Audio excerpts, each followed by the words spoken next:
carbs.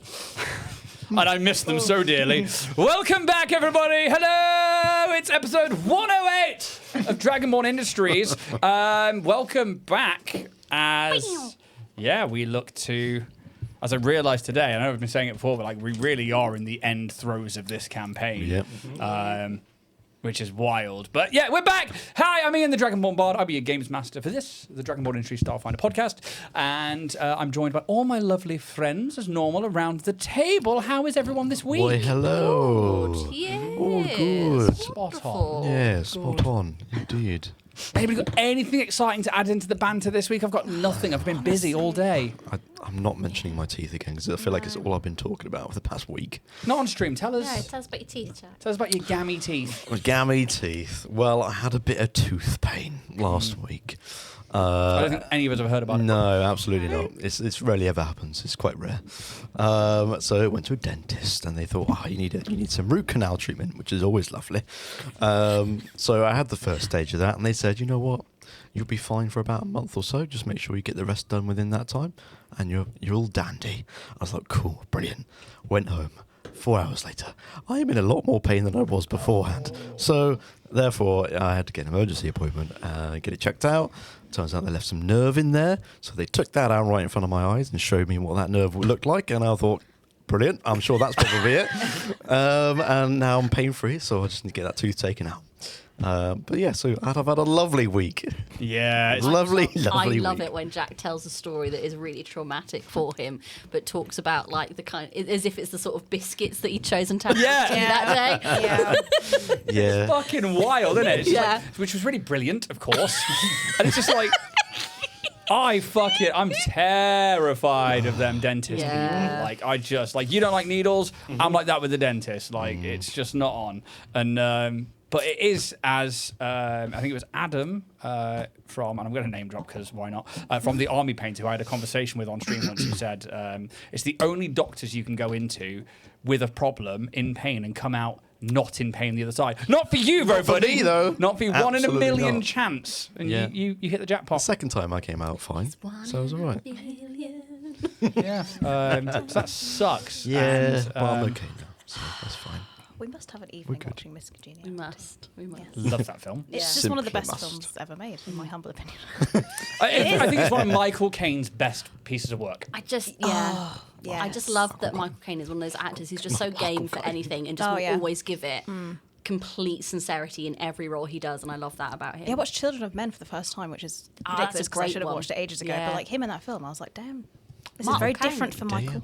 He's got the range. He has darling. got the range, darling. No, Miss Congeniality is a Oh, fucking it was one of the great first films that I film. watched as a kid. Like, Absolute I'm belter. watching a grown-up movie. Yeah. It was very exciting. Always remember Sing, solar plexus, instep, nose Oh, corner. yeah. Uh-huh. Yeah. Always stuck in my head that. Yeah. Good life advice. Never been in that position to give or receive it. But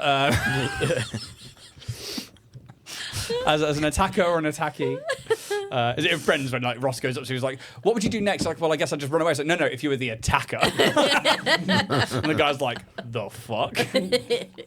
Unagi. Yeah, Miss Congeniality is a great film. James, name a film that you like.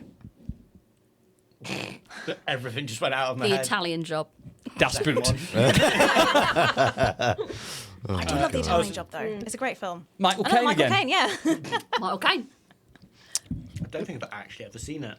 Oh, it's great. It's such a good film. There's Italians. Yeah. There's Jobs. Jaws. You'd love it. I feel like there's just going to be a list of films I still need to watch. And it's Oh, just I know growing there's every this film. time. Even talking to Amanda at my birthday, and she was like, "What? You're not allowed to quote things you've not seen." And you do. You quote things you've not seen all the time, like Star Wars. It's absolutely infuriating. You don't get to say. Name a film that you like. The film I like. Lock, Stock and Two Smoking Barrels. Oh, Really? What a film. It's the film I watch when I'm sick. It's my Really? comfort film. Yeah. Fair play. Yeah. Mine's Star Wars, always. Yeah. That is my That like. makes If sense. I'm sick, I'm like, I put Empire on. Just the best. But I really want to rewatch Rebels recently. I'm really in the mood to cry my eyes out. Jack, film. A film's come to mind that I used to watch loads when I was a kid. It's so shit. It's called The Bulletproof Monk. I know it. Oh, I've heard of that. Jet Li. I don't think I've seen it. And what's his face? From, Sean William Scott. Yeah. Yeah. It's Yeah. such a shit. I've never seen it.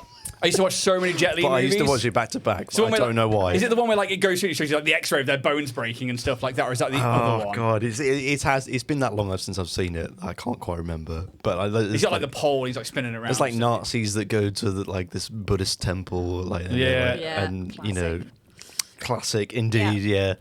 It's a shit film. It really is a fucking shit film. But I I wanna used watch to it. watch that loads. Yeah, I went through like a big phase as a kid of going through all the Bruce Lee movies. Fair. That was a big one for me. But no, have you got? So is that like? Have you got like a sick film that you watch when you're sick? A sick film. I mean, Sick film. Tony Hawk's. I'm not sure It's I a go do. not film. I'm really not sure I do, to be honest. Do you not? Yeah, Oh, but it's- very much used to be Harry Potter. Yeah. Cool. Like back in the day, like if I was feeling sick, I'd be on the sofa and just. Yeah. And same, but now I feel a bit It's a dirty super doing easy it. one. Yeah. Yeah. It's a shame because even today I was wearing my Gryffindor jumper Yeah. because I fucking love my house. It's just a shame about everything that's been ruined Yeah. around it for Well, I me. mean, look, we can like Harry Potter without having to get involved. Yeah, and All that's that. and that's Fuck classy. shenanigan. Yeah, 100%. Yeah. I'm with you on that one. Yeah. Anybody else got like a sick film? I've got so many. I could list them all right now. Oh. I'm Can going flex. to. Christ. Bride's another one. That's, Oh, that's Cos one of Bride, yeah. my sick films. The Goonies is one of Yeah. my all-time. It's because I watched it when I was a kid when I was sick with my mum on the sofa with a duvet. Also, Dirty Dancing is one of my sick day movies. Oh, beautiful film. I hate Dirty I love it.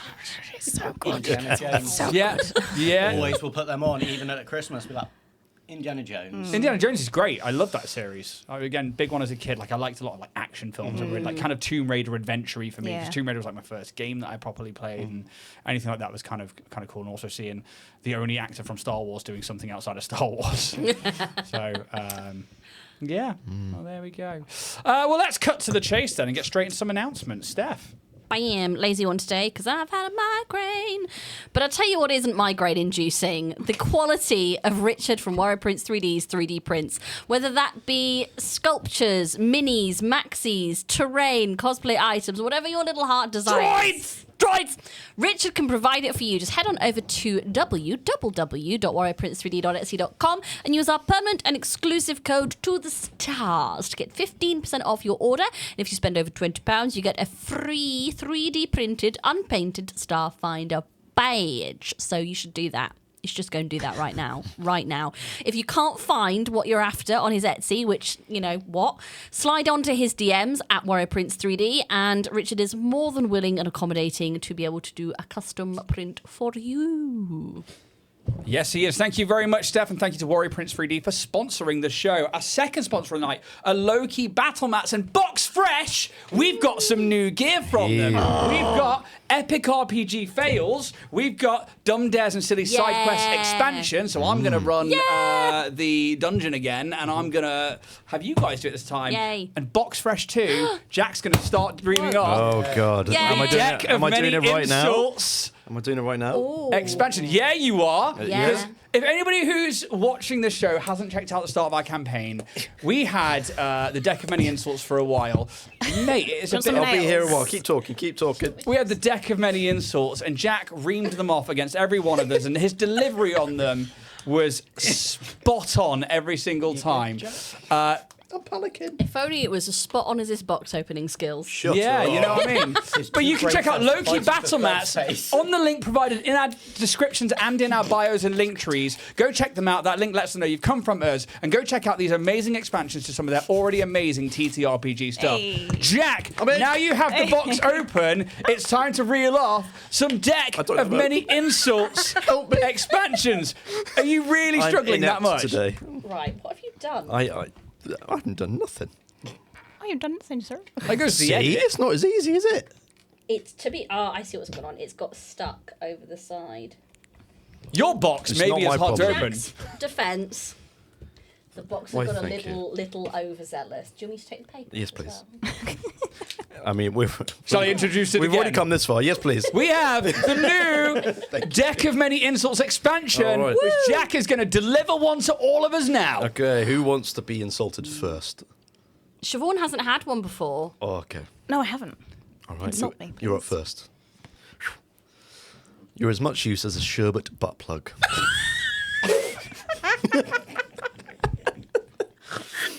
There we go. That's the first one of the lot. This is what you can expect. All right, James, you're up. Yeah. All right, mate. I've heard your birth certificate is an apology letter from the brothel.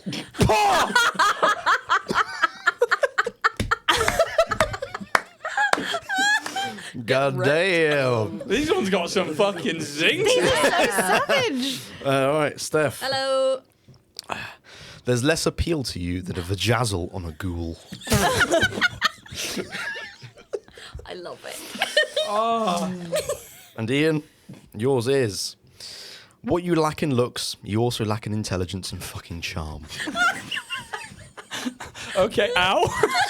Ow. Wow, they're on a special kind That's- of... Yeah. when they What write you these could ones. expect Indeed, that you can absolutely. pull out at your TTRPG tables, maybe when you need a zinger. As much use as a sherbet. Right here. Cracking. You can get those from Loki Battle Mats at their website using the link in descriptions and in our link tree. Thank you, Jack. You are going to be in command of those from now on until we are through the deck each week. Very And good. thank you, Loki, for sponsoring the show. We also have a couple of affiliate codes. One is with Roll and Play Press, where you can get toolkits, map libraries, and GM binders and player binders, where you can use the code Dragonborn10 to get 10% off your orders. The other one is with the Moonshine Adventure Company, who deal with UK holiday retreats for TTRPGs, board games, and other tabletop-related themed events. Please go check them out at themoonshineadventure.com and use code Dragonborn10 to get 10% off your orders. I'm actually going to throw over to you, Siobhan, to mention merch. I was supposed to ask you earlier, Well, okay. and I forgot because I was like, I'm going to get Jack to read these out. So I best do it for Siobhan. Merch is a thing that we do. Is a thing that we do. Merched up today. Yes, excellent. So Steph is modelling the Dynatech Industries travel mug and the 2 in the morning t-shirt. All can be found on dragonbornindustries.com. .com. Yeah, it helps us out, gets a bit of money our way. You can also get beanies, dice, lovely custom-made dice from Ian over there, and Bloodpunk stuff. We've got a lovely olivey mouth, but it is a mouth with an olive on it. That's very true. And various Lovely other olivey things mouth. to browse at your leisure. Thank you very much, Siobhan. Yeah, please go check out dragonbornindustries.com and get some merch today. Sorry I sprung that one on you. I was It's fine. supposed to mention it earlier to thought you you. did a very good It's all part of your speaking the training. I'm going to say that I'm helping you. James! Another way you can support Dragonborn Industries is becoming a YouTube member, where you get exclusive perks and content, I believe, 2 weeks before regular viewing. 2 weeks. 2 weeks. The magic number. 2 weeks. Another way to help support the channel Didn't is work. use your Twitch Prime subscription. So every month with your Amazon Prime, you get a free monthly Twitch Prime sub, which still doesn't work on the app. Boo. I thought it did in the end. Boo. No, it stopped. But you Brilliant. get one free Brilliant. a month, so you have to use it every month. And why not give it to us? Because, you know, we're trying to grow out here. Another way And to... we're awesome. We're awesome. Another alright. way to... I'm growing here! Oi! Hey, I'm growing here. Another way to be part of our community is join the Dragonborn Industries Discord. And wherever you get your podcast, don't forget to leave a rating and a review, wherever you're getting it, Spotify, Apple, wherever. It just helps get us into the algorithm and our lovely voices further afield. Thank you very much, James. And also go check out the other podcasts that we do. We had Lightwell Live, which is over now as a short-form campaign. There was Bloodpunk run by Jack over here, which is now officially over. And we've now just launched Curse of Strahd, which you can find by going to searching up Dragonborn Industries, C.O.S. We can't use Strahd in the name because apparently it hits copyright things, even though loads of other people have. So who knows? But it was a cracking first episode. Please go check it out. Download all of our podcast episodes and help us all out. Steph and Siobhan, gals and pals. Siobhan successfully ran her first official monthly one-shot on Saturday. It went very well. We had a lovely time. Good. There are just a couple of spots left on the April slot for Critter Caper, so that will be our last D&D 2024 one-shots until then. We have some spots available for Monster Hearts 2, which I'm running until April. So if you want to come play, head over to happypiranha.com/events. And keep an eye on our socials for new things coming your way from May onwards. We're going to be throwing lots of new TTRPGs. Oh, yeah, shit, actually, as well. Fuck. I forgot to have something else about that. We are also now online, available for your Dungeons and Dragons needs. We are on Start Playing, and we will be putting out some dates if you can't make it to the actual event. If you are a gal or pal in the femme non-binary sphere and you want to come and play, we will have some accessible online games coming on Start Playing very soon. Excellent. Thank you very much. Two gals and pals. The tokens that you all have for your hero points tonight are from Dungeon Tokens, who are now Tabletop Terrain UK. Even though I've written it down, I keep saying Dungeon Tokens. Please go check them out. There are links in our descriptions below to get your own custom acrylic tokens for anything from war games, skirmish games, TTRPGs. Really, really cool stuff. And the guys there can literally make anything you want. When I came up with the Cred sticks, I showed them like a little wooden canvas token I had. I was like, do this! And they came back with these, and they were fucking incredible. And the music tonight will be from Epidemic Sound. Otherwise, unless there's anything else, we are going to jump into tonight's episode of Dragonborn Industries.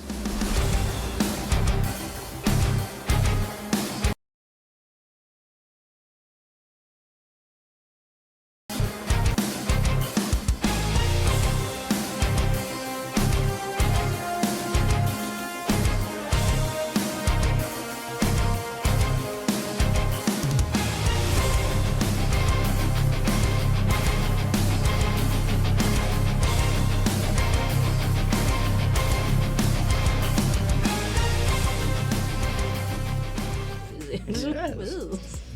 Reuniting with fellow Starfinder and archaeologist Derisday Absuli, who, as well as our crew, are struck with horror at the sheer number of people gathered in New Valour. Fearing what such overcrowding might mean, Orion's Hope set out to locate the city's senators or governing leaders to try and ascertain what they might know about the last Guardian Orb they and the pirate Lord Shadow Captain Taldi are looking for. Will the one at the center of this reactor be the final orb needed? Will the reactor give them more insights into what these orbs and their history mean to Demalco? And will they be able to beat the Shadow Captain to the final one? We come back as you stand in the governing senator's chambers, having spoken about the safeties of New Valour, its people, the looming threat of a pirate fleet, and the potential that the Guardian Orb in the center of the reactor may be something different, and that the citywide protection may go down if it is the one they need to complete their quest, or if taken by the Shadow Captain. But it is during this conversation that another figure enters the space. Teleporting into the room clad in red and gold power armor, a human man with red blonde hair and bright blue eyes and emanating power. They smile and introduce themselves as Star Knight Gabriel Landis, Knight of Galarion. It's a pleasure to meet you, Orion's Hope. We have a lot to discuss. And that is where we are jumping back into today's session. The face is a 10, but the voice is a ooh.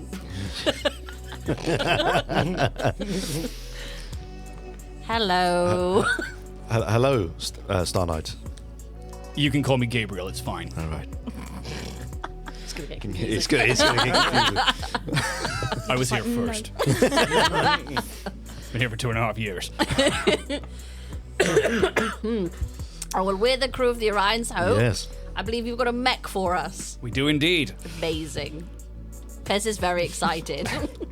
Sorry. If you could introduce yourselves, so I know who I'm talking to. I don't want to just refer to you as Orion's Hope. I mean, it's fine. Yes. This is Junie. Hello. Pleasure to meet you, Junie. This is Pez. She just looks up like. And he, like, even in this power gauntlet hand, will shake your hand. And actually, as you said, it's like, you must be the steward that's been sent this way. Not a steward anymore, actually, but I guess, yeah, it's complicated. It's a long story. It's fair enough. Pez, and he kind of reaches down. And he crouches down, and, like, the gauntlet engulfs your hand. Pez just holds on to like a finger. Swinging. Just like, Pez, it's a pleasure. hi. Kaz Umbra. Kaz, How do you do? I'm TJ. Captain Squeakerson, I presume. That's me. In the flesh. And this is Bear. Oh, yeah, the bear. Comes down and tink, like with a finger of the gauntlet on the head. Don't like dogs. You won't. More of a cat Doesn't say person. that. First to die. We definitely have a mech for you.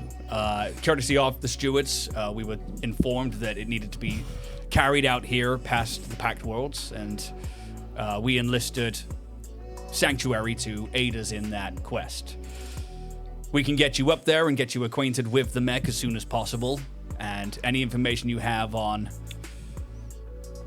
what Eldon tells me is an upcoming attack would be useful to know.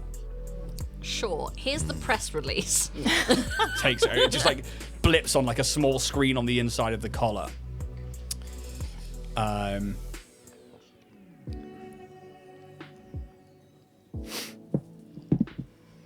We don't overly know what you're stepping into, but the High Priest seems to think that it is something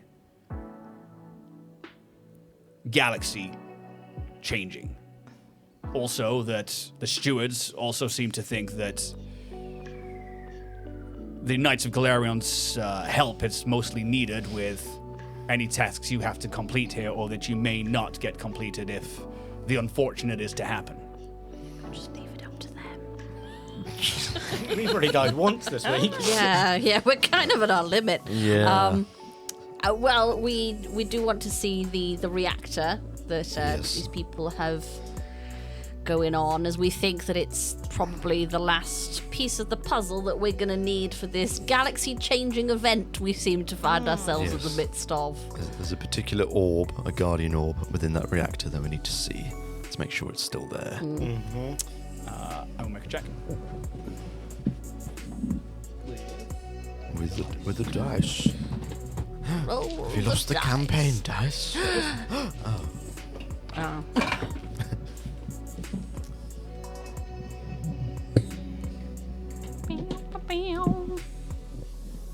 Guardian Orbs. Okay, that's a Demalco thing. That'll probably be why you're here then. Yeah. I don't know too much about them. I know that they are used here against things like the Colossi, but apart from that, not really my area. Kind of looks to... Need that name.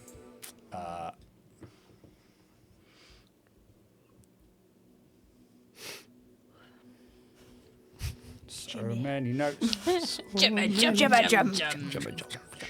It's John. Junior. JJJ. Calderon. Oh. Not quite so. Not mad, just disappointed. Have you got plans to show them around the reactor first, or do you want me to take them to see the High Priest and the mech first? I can get Eldon, when he comes back from setting defenses and perimeters, to take them round the reactor. I'll send him a message now. Starts firing off a message. How long do you think that'll be? It could be an hour or two.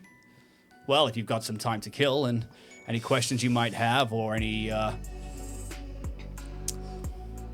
worries about the mech, then you can check those over first. Well, I think I know one little goblin who's been very good and very patient. Just wide-eyed with the sugar hitting from the ice cream, like... We'll see the mech, please. Yes. Excellent. We'll have to go meet with the High Priest first. They also would like to talk with you. They're more of a holy person than I am. So apparently your mission is one of a divine nature. Yeah. Yep. Something about a newborn. They don't need to make a check about that. I had heard that it could do with the outcome of a new member of the Pantheon. Iomde seems to think this, as far as I'm aware through the High Priest, a worthwhile Endeavor. quest. Same thing. Notes. Kill the hamster. Well, if you're ready, then I'll take you to Sanctuary. Okay. Wicked. No time like the present. Yep. Bish, bash, boom. Calderon, if you're happy for me to drop these guys back in when you let us know when Eldon's returned, and I will bring them back to you safe and sound. Yes, sure thing, Star Knight Gabriel. And Star Night. There's a starlight. Oh, what is that song? There's a starlight. Can you feel it, my friend? I think I've heard it. I think I've heard it before, but I don't know. More starlight. Yeah. I've heard it, but I don't know what it is. Circa 2005, I want to say. For some reason, I just see maybe the video was something like The Clangers or something, and like. I think I think there was a remix of it, which is maybe why I'm thinking it, because I definitely did it for a dance show at one point. I've never heard of Something like that. Anyway. Yes. I'm assuming is Bears allowed to come with? Oh yeah, bears. Fuck bears. I thought they were part of your crew. Yeah, bears. Yeah, Yeah, sorry, I bears. just double check. I can. And Dara's Day is like. Oh fuck, Deva's Day. Shit. Do you have the time? I can only take 5. I can only take 5 of you. I mean, Darius, would you mind if we took Bayers, just because Bayers has got a... Yeah, we need to keep. We need to keep an eye on Bayers. Yeah, I think that's fine. I'd like to chat more about the city and its defences, and maybe do some research into how this rare ally started and founded it. Great. If that'd be okay, Sure. Senator Calderon. Yes, certainly. Very happy to oblige. Excellent. If you could all gather around me, then please. We will have to make contact Okay. for this to work. Alrighty.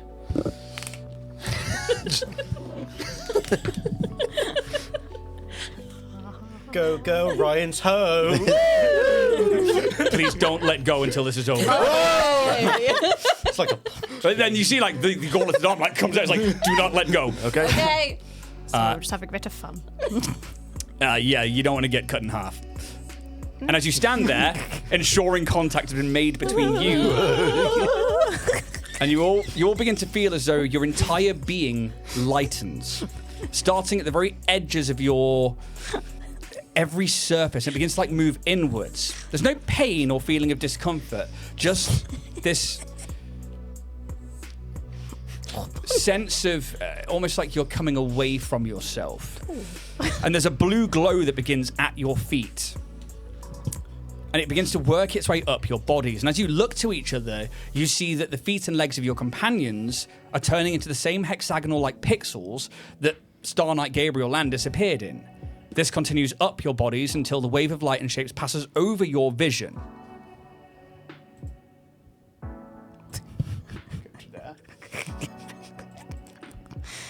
This is too fun. And as the wave clears, you are in a different space. You now find yourself in a strange chamber. One I don't think many of you would have seen the likes of before. Smooth marble of white and gold, with small rivers of black that run through it, line the walls, reaching up into a high, arched and pointed ceiling where, in the rafters, backlit by dazzling sun, are stained glass windows. These windows, although separated by perfect marble arches, depict some great battles where knights in shining silver armor, wearing red cloaks and wielding swords, are in battle with twisted creatures and abominations that appear to be crawling in droves from the very ground beneath them. Landis takes his hand away, and you kind of get the feeling that you no longer need to be holding on. But we were doing so well.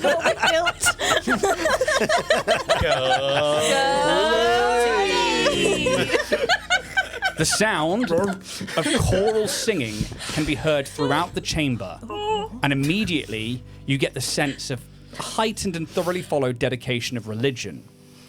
And a voice speaks up. Its every vibration picked up in the room and reverberated around you. It's not a booming voice of some commander, but a soft voice of an attendee. Welcome back, Star Knight Landis. And you see, as your eyes are drawn to the source of the voice, a Karasha Lashunta. Squat and well-built, even in the simple white and gold robes and red tabard depicting a sword pointing downwards with a ring of sunlight behind it, they seem very strong and capable, even under these like ecclesiarchal clothing. They stand by a console and a wooden doorway. The console shows some readings on it and what looks like the room you stand in, along with 6 humanoid shapes. Thank you, Chaplain Tomo. May the goddess watch over you, protect you forever, and favor your blade. They bow their head deeply, and as the door they stand next to is gone. welcome to Sanctuary. Thank you for having us. Is this a shoes on or shoes off ship? You can keep your shoes on. Cool. And there is a genuine smile to his face, like he knows you're joking. Okay. I'm not. We have rules on our ship. Oh, okay. Well, no.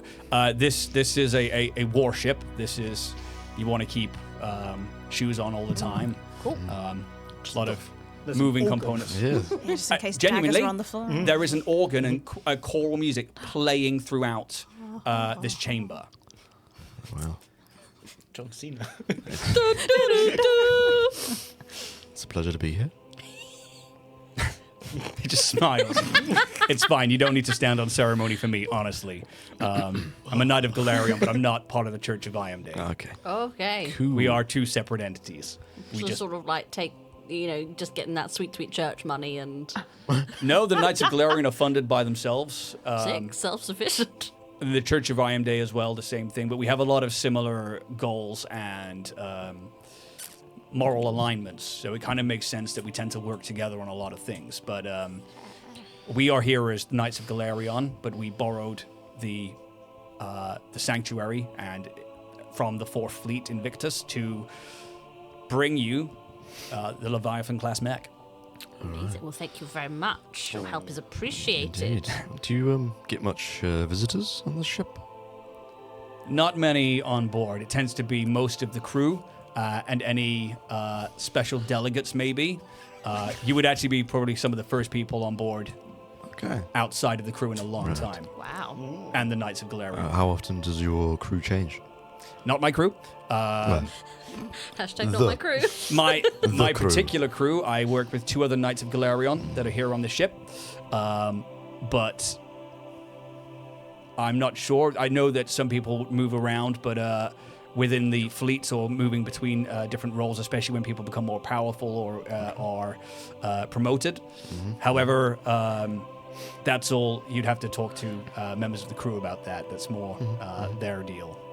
We should head this way. And he points to where the kind of aperture of the door is. And he has to stoop to get through it and then heads out. And you move from the chamber, in which you think may be a religious anchor point for the ship, and out into the corridor, and find that it is not just the room behind you. The corridors are bright white stone, although more well-walked, and even now, traffic moves through them. More members of this crew wearing similar robes to Chaplain Tomo, although you can see not adorned with as many sigils, or either they have smaller tabards or flags at their waists, rather than the chaplain that you first saw. As well as certain individuals wearing different states of armor, shining and silver armor. And at first look, you think this is some ancient, archaic armor, but you see as you get closer that it is more modern, just stylized to look either like an ancient knight's armor plate or around maybe old stories of whatever battles this religion has and this essentially army has had. All these people, they move around the corridor with purpose, but not in a hurried haste. You can tell they've all got places to be, but it's still very reserved in how they move. And every now and again, one will look towards Gabriel and they'll say something like, "May the goddess favor," or "Goddess protect." And he's like, "Yep, goddess protect." Have you ever seen Robot Chicken? It's like, "Stormtrooper." Yeah. Stormtrooper. It's very much like that. Every time they see, like, one of them sees this Star Knight Gabriel Landis, they're like, "May the goddess protect." It's like, "Yep, goddess protect. Yep, thank you." And it gets to the point where he either simply thanks them or just makes gestures of gratitude and begins moving. And like the corridors themselves are like being inside a grand cathedral. There are depictions of stained glass that burst with light that send shimmers of different colors across the white stone, but those depictions change and become different images. Some of them are of a knight slaying a demon. Another one will be of maybe a knight without their armor carrying pails of water. And you just see different states of, holy and religious depictions all over the place. A common thing that you see is an image of a downward pointing sword with a sun ring behind it. I suppose it's quite a lot. First time being up morning on a a cathedral ship, but you get used to it pretty quickly. It's quite a holy place, and but people aren't Hope going to. not on a spaceship.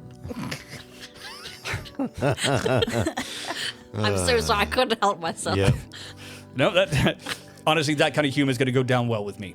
It can get a bit stuffy on here for me. I kind of wishing for some holes then. not quite in the hull, no, but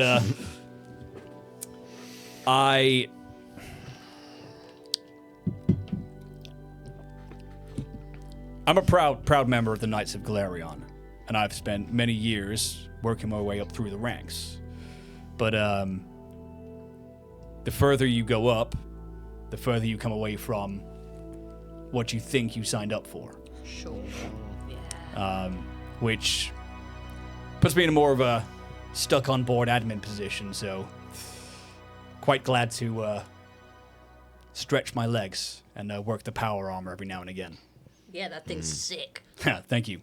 I can't claim favor. This is all Knights of Galarion issued gear, but it is customized to each of us. Lovely.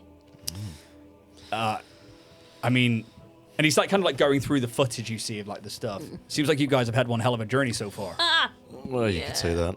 Yeah. Dragon's not something to be trifled with so easily. No. No. That was yesterday. Literally. And we nearly ended up like Trifle. Yeah. Yeah. Just staring into the mid-distance like, Yep, morning. Not really too much to say to that. I think it's just, yeah, hard fought. Well, you're not looking too beat up for saying you fought a dragon Well, we've had a yesterday. We had a It's more sleep. mental Yeah. issues, I think. I think once we've had time to Yeah. sit and process, Yeah. probably, yeah. Yeah. I think we had what was called a long rest. We've had ice cream, so that Yeah. helped. That was You've had a quite long nice. rest. Stop complaining. I heard you had We a long are rest. peeing. You're whinging. It's what We character had a long would rest, do, it's great. Ian. Your mouth's moving and you're complaining. You're whinging. I'm not complaining I had a long rest. Christ, no. Unfortunately, it comes with the job when you're on either a path of righteousness and he kind of like looks to the people walking by him, whether you serve some other justice or take the path of the adventurer. The further up you go, the harder it gets. Yeah. True that. So if a dragon yesterday, what tomorrow? Oh, just the most notorious space pirate in the galaxy, I Yeah. guess. Some unknown malevolent being. And some big cloacas to boot. Yeah. So, yeah.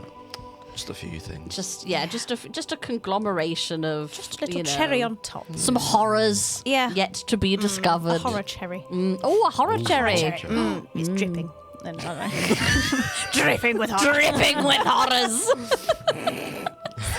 Glacade with gruesomeness. Nice. I like that. we eat cherries like that for breakfast. Hope not. Well, fighting one of the bigger colossi down there seems like a scary thought, but something that the demise seem to survive. Pirates. I'd like to know more about what's coming this way. Sure. Well, as far as we know it, an entire fleet of the Shadow Captain, who has 4 of these guardian orbs to Yep. themselves. One that makes mind-control-y things. One that makes you... It allows you to affect the near future. Yeah, and one that lets you... Have magic. And one that makes you super fast. Right, okay, that sounds like a problem. It is. I do. They have 3 bodies too. So. Yeah, and they can. But if you affect one of them, you affect all of them. We've learned that about them from when we fought them the last Yes. time. As if you damage one, you damage all of them? Apparently Or is so. it, You, it's Not not damage. damage, but if you get like an effect off on one of them, it has an effect on. So all make of them sleepy, they all be like sleepy. a hive mind? Yeah. Okay, so this is valuable information. And again, you're having this conversation and it goes on into like the 10-minute mark and you are still traveling these Oh God. massive corridors. Do you not have cars here? a little travelator. In the Space Pirate, they had a monorail. They did. There's penance in walking, I believe, is how they see it. Oh. Rather you than me. Yep. One of our other Star Knights tried to jetpack down the hall. They did not take it so lightly. Could you not just put some Heelys on your power armor? What's wrong with that? It was disturbing to them, apparently. Would And these- there's a smile on his face. Like, Should I disengage my hover skates then? Have I been getting weird looks? give me a perception check. I mean, you're silent. They're not making noise. Wait, where's my perception? You probably get that that's the thing. 19. Yeah, and no. Some people are looking over at like what's going on there, but they don't know if it's like an augmentation or if you're just hovering. They're just invisible heels. Yeah, and it's not making noise. Whereas you think of like Pez's jetpack through a church corridor, probably not. Sounds like you guys overpower do them need then. Heelys. Yeah. Or some of these. Yeah. No one seems to care. They look cool. Scooters.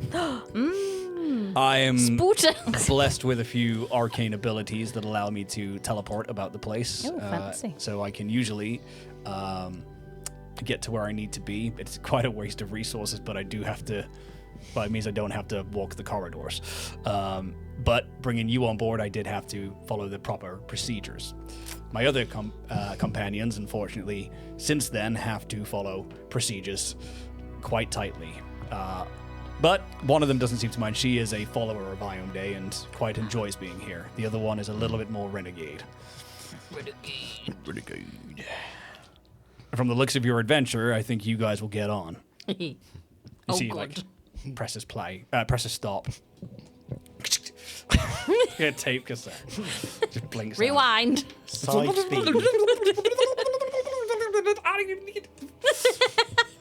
I like that. Cred stick. Thanks.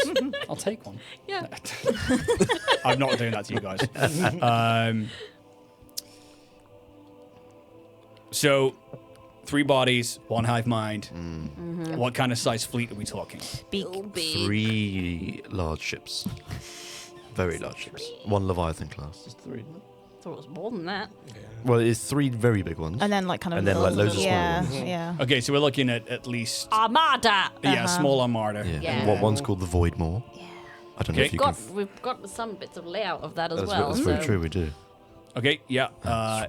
Pings it across. Okay, yeah. So this is a triaxian vessel. Okay, this is huge. Yep. It's actually less of a class than Sanctuary, so it shouldn't be too much of a problem if it's It's faced more the off. quantity that you have to be But they're worried down about. a quartermaster, so They are down a quartermaster. But they do Well, have, as they long have as a you've lot got of someone to bodies. operate the ship, then that's going to be... Yeah.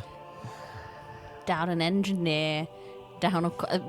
They're missing some of their best. Let's put it that way. It's good to know. It means that they're not operating at full capacity. Yeah. There's somebody who knows their ship. What's the head of this fleet? Find my pirate I notes. fucking. I literally had it on the tip of my tongue. The deep in the tongue, the lips in the deep. Wasn't Dark Star or something, was it? Dark Star. Or was that the little ship that we were given? That was the little one, I think. I'm trying to remember what the Dardalorn. blew up. Something Blade?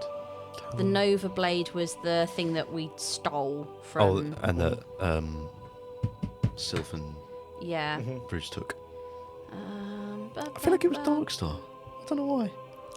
It was not Dark Star. Okay, I don't know where I'm getting that from. Talking shit. It's not that one. What was it called? Obsidian something?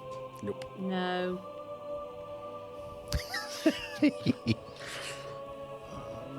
I've just written Jardaloon so many times. Jardaloon! Can I do a cool knowledge Oh, check? the Yeah. Void Law? No. Void Moor was the name Void- of the quartermaster Yes, ship. we Oh, yeah, recall Void knowledge. Yes, yeah. you can. Natural Oh. 20! Good, because that was a natural one. Hey! What was it called, please? Please. Please tell me now. So you had the Soul Render, which was a Reaver Junker. This thing's designed Yeah. to like saw ships apart. You had the Void Moor, Yep. and you had Death's Shadow. Death's Shadow. That's not what I thought it was. No. It was said ever so slightly in passing There we go. by the Shadow Captain to you in a cell, I believe. Okay. Was there anything called the Dark Star? No, I think you're thinking of amps. The Dark Star amp, is that a thing? Oh, I think a Dark Glass or something like that. Something like that. Fuck knows. Anyway, moving on. The Death's Having a Shadow. breakdown. I am having a breakdown. I don't know where. It's all them but- teeth you're missing. Yeah. Sort them out! It's because they took Horrible looking over there. they took his last nerve. Hey. Oh, very good. Good. Excellent. It's good. Okay, so it's good to know. Do you know what Yes. class of ship the Soul Render and the Death Shadow were? Big. Some sort of junker for the big ones. junker. For Big the junker. big junker. Oh, to some big junker. It sounds about right for pirates and Yeah. reavers to have a ship that can then take apart another ship while still in the void of space. Yes. So that makes sense. Yeah. As for their, if they've got a junker and a haulage ship, then it sounds like the other one must be their flagship. Yeah. We don't know the capabilities of that one. Okay, good to know. It probably will be more so than the others. What about their smaller fleet, their interceptors and their engagers? They got little buzz boys that fly around. Little Yes, single little occupant. small, two fin things. But they're pretty easy to pick off, Yeah. we found. They become more of a swarm at that point. Yeah, It's problematic that way. I ask because the Sanctuary won't get involved unless they're fired upon. Sure. It's part of their mandate is that, although they'll fight the Hell Knights and abominations and demons, they also can't just, if they turn up, unless they're engaged, they won't engage first. Sure. Do you think they will? I think they will. If you're in their way, they're gonna attack. Good to know. Yeah. If we're in their way. We've also had a cheeky little vision from Desna, which obviously the future is Malleable. good word, That one, lovely. yes. Yes. We happen across this a lot with the Sure. Crusades and with Knights of Galarion stuff. But yeah, from what she showed us, there's a lot of gunfire from above. So Aerial bombardment. And from what we've seen, they managed to make it to the ground somehow. Okay, how many forces are we talking? Will they make it to the ground? How many people were on these crews? Ooh. Oh, God, load. It was thousands. Yeah, easy Thousands. thousands. Yeah, I mean, the Voidmoor is basically a city. But I reckon they'll probably do is try and get the Shadow Captain down surreptitiously. I would assume. They're probably covering fire. probably. Something like a name like that, I would imagine this person Yeah. deals in the shadows. Oh yeah, they have a way of disguising themselves, of slipping through the cracks, and I imagine they're going to try and sneak through unseen as best they can. Well, I can guarantee it's none of you. The room we came in through has a true light biometric scanner. It reveals any hidden, or any illusions or any disguises. It dispels them immediately. Very cool. One of the protections of the IMDA teleportation rooms, which is why I had to take you through that way first. I wonder if we should lock down the airspace to make sure that nothing goes in or out, at least for the next No way. day and a half or so. 2 Again, days. I don't know if the High Priest will activate any of their ships and lock it down without being engaged first. They can't just interfere with a planet's airspace. You'll have to talk to them about it. It's a whole realm that I'm not part of. I'm a passenger on this ship. That the only sway I have is that sometimes visions come through with people and missions come about, especially with demons and aberrations, and we both tend to be on the same course against them. So at this point, you get to you find yourself being led to the end of a corridor that bears no doors or consoles. And it opens up into about a 20-foot wide circular space with golden handrails encircling a few rings of marble. The outer ring is an obsidian black with gold rivers running through it, while the central ring, middle ring, second ring in, is red with gold rivers. And the final, which is just a circle in the middle, is white, like the rest of the ship's architecture. This will take us to the cathedral. And Gabriel steps on to this platform. And the room that you're in is a cylinder of stone. And there's just these handrails that are pretty much flush with the wall anyway. That's it. You like, look up and you just see this tunnel going for thousands of feet. Oh, I'd like to get all up in that. Well, we are heading to the very top. Good. Okay. You all step on, and as you do, the platform begins to rise. At least we're not walking. Oh my God. It is a long way from the midship to the bridge, but certain ranks have privileges with these particular elevators. As you go up, the golden rails around this platform begin to move around. And for a moment, you think it's spinning, and you're spinning, but you start to see that the walls are staying linear, and you realize that it must be the rails that are moving round. As you ascend higher and higher, you see that openings begin appearing in different places around the encircled space. And the lift moves not so fast that you miss that the opening and the rails line up directly with these passageways. And if the elevator were to stop, you think it would be in the perfect place that you could then step off into them. The ride up is very smooth and almost soundless. And the same echoing organs and choral voices permeate the air and constantly remind you of the religious importance to the vessel's occupants. As you rise and rise, you eventually start to see prismatic light at the very top of this cylinder. And as the lift begins to slow down, you rise into a space as the golden rails encircling you move towards the front and stop. And you see the most resplendent room I think any of you have ever witnessed. You stand inside a tall, opulent cathedral, which on its own dwarfs many places of worship or even buildings you may have seen back on Absalom. The cathedral is at least 200 foot long, from the back of the room where you are and where you enter on the lift, to the large stained glass windows at its front. The aisles are lined with wide stone pews of white marble on either side of a long red carpet, with a large symbol of a sword in front of a sun circle that leads to the front, where the tall stained glass window looms over a large altar, at which a figure can be seen kneeling. Behind this altar sits a gargantuan organ that starts with low pipes at either side that gradually build up into a large golden point directly beneath the same down-pointing sword with the sun ring behind it you see on the floor. However, this time it stands in front of a female figure wearing plate armor and a red cloak. And she has both her hands gently placed, holding the grip of this sword. The organ that you see is playing the music that flows throughout the ship.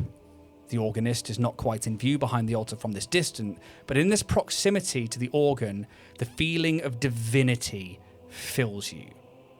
Not the same as when you shared your vision from Desna, but a separate and strong divinity.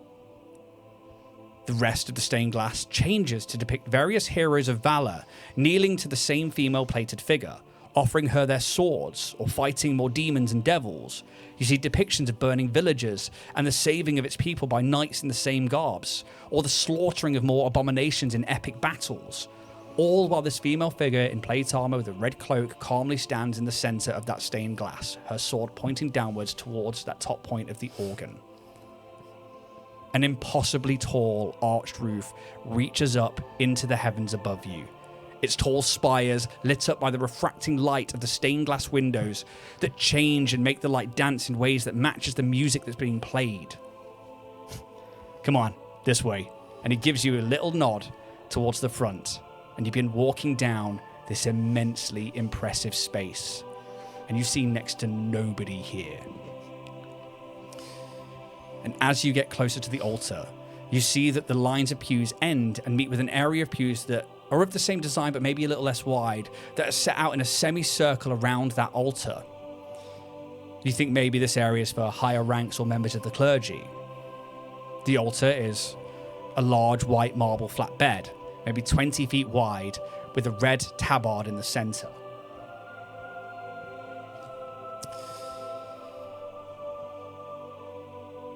Which also depicts that same sword symbol again. You see from the back where the elevator was, this humanoid that's kneeling. And as you get closer, you can see they are dwarven. And that's when you see, for the first time, something else too. 3 other individuals in this chamber. They must be 10 feet tall, with huge feathered wings, and the most beautiful visages you have ever seen. The power emanating from them is unreal. And the beauty of their presence is enough to make any of you want to shed a tear. The first 2 angels wear robes of the ecclesiarchy. One sits at the organ, their head covered by a cowl that covers their eyes tightly, like a permanent mask making them blind. And the second stands next, facing into the cathedral, singing. The entire chorus of voices you can hear, every pitch, every note, perfectly sung as though they were the entire chorus and choir themselves. They too wear robes but do not bear the same cowl as the organist. The third wears heavy plate, the most reflective and shiny plate you have ever seen, and wears a pointed helm that covers most of their head, leaving only the mouth on show. It is them, as you approach, who speaks. Speaking in a voice that not only fills this cathedral with a dominating presence and power, but of might, but also it bears down deep into your very souls, once more emanating power. This angel, this paladin of a god, calls out to you all. Orion's hope, stand fast and show due reverence. You now stand before the High Priest and Grand Admiral of the Fourth Fleet Invictus, commander of the cathedral ship sanctuary, Dawlish Hammersong. The figure in front of the altar. They powerful. Yeah. Your Majesty. Throw a stinking goo grenade at them. The figure stands up and grabs a staff at their knees and turn. And you see an ancient dwarf of immense presence. Dawlish Hammersong appears carved from stone more than born. They are short, broad, and strong-looking, with the weight of centuries in every measured movement. His long, iron-grey beard is bound in heavy braids, clasped with gold and adamantine prayer seals. His eyes are sharp and steady, glowing faintly as they move on from you and onto the next. And you see, if they linger on you too long, a restrained divine light. He wears immaculate ceremonial robes of Ironday, layered in white, gold, and crimson, reinforced with subtle armor plating beneath the fabric. The robes are marked with sigils of justice, valor, and righteous command. Their hems scorched and repaired countless times, signs of both battle and a blessing. A heavy symbol of faith, the sword, rests on his chest. The staff they collect, a techno-arcane fusion of maybe a sanctified relic and advanced starship-grade technology. Its shaft hums softly with contained power, hologlyphs and holy runes cycling along its surface, while its head emanates a steady, star-bright glow. Whether it is a weapon, a conduit for miracles, or a command focus, it is unclear, but it is unmistakably powerful. And this dwarf stands unyielding for a moment, the voice of the angel still echoing around the cathedral until it falls back to just the music and the silence around you all. Welcome to Sanctuary. It is my pleasure to meet with you here in the presence of Iomde. And the dwarf gently bows. And we'll go to break. See you in about 10 minutes, guys. Oh my god. We're back! Me so just like, We got the sleeps. my energy is like in the floor today. Yeah. I'm all right. I got a little tiredness going on, but I'm all right. It's not necessarily tiredness. It's just like brain energy. I don't know why I'm so far away from We've got the the mic. post-migraine foggies. Yeah, you've got the That fox. sucks. Yeah. I'd have an excuse. At least it hasn't been. At least I managed to catch the migraine on time though, instead of it Huge difference. going. Absolutely huge difference. I haven't had one for a few weeks, so I'm all right. But we'll see with the pressure changes and stuff. Yes. How you guys doing? What? Yeah. Loving life. Good. Good. How are you, Ian? Yeah, I was weirdly anxious about this reveal, and I don't know why. It's like I know it's been in play from the start, and these guys are powerful, but like, yeah, I don't know. It was a weird one for me, where I was just like somewhat nervous about them. So interesting. Yeah, we'll see how conversations go, and we'll see what things come out of it. religious wars we can start. Yeah. No, Us? No. no, you'll be all right. Do we know who they like worship, or have I completely just Um, that? when we get into it, I'll let you do a check on that. Oh, okay, that's fine. Yeah, they do definitely worship somebody. Well, yeah. It has been mentioned before, but I don't know if you were part of it or not. No, I don't think And you can do culture checks and stuff Yeah. like that as well. And being part of the stewards, it's going to be a lower DC for you. Yeah. I'm just very cultured. We'll wait for everyone to get back in, and then we'll go from Oh, there. Hey, all right. It's Big James, Big Jimmy Jim Jam in the house. Oh, Oh, wow. right, thank you very much. Oh, the boys have arrived with tea. The boys are back in town. Thank you very much, peasant. The boys are back. I do like my lord. I think I should get a lordship. You also like cheeky bin. I did like that. That was fucking funny. That was why. I wasn't expecting it. So like, it's good fun. The duality of man. Yes, my plight is hard. Is that what you call it? Yes. Look at my plight. It's gorgeous. Oh. I should get a lordship, Jesus. right? No. You can buy them. Yeah, right. Can you You actually name what? some of Scotland, and you can get a lordship. Yeah.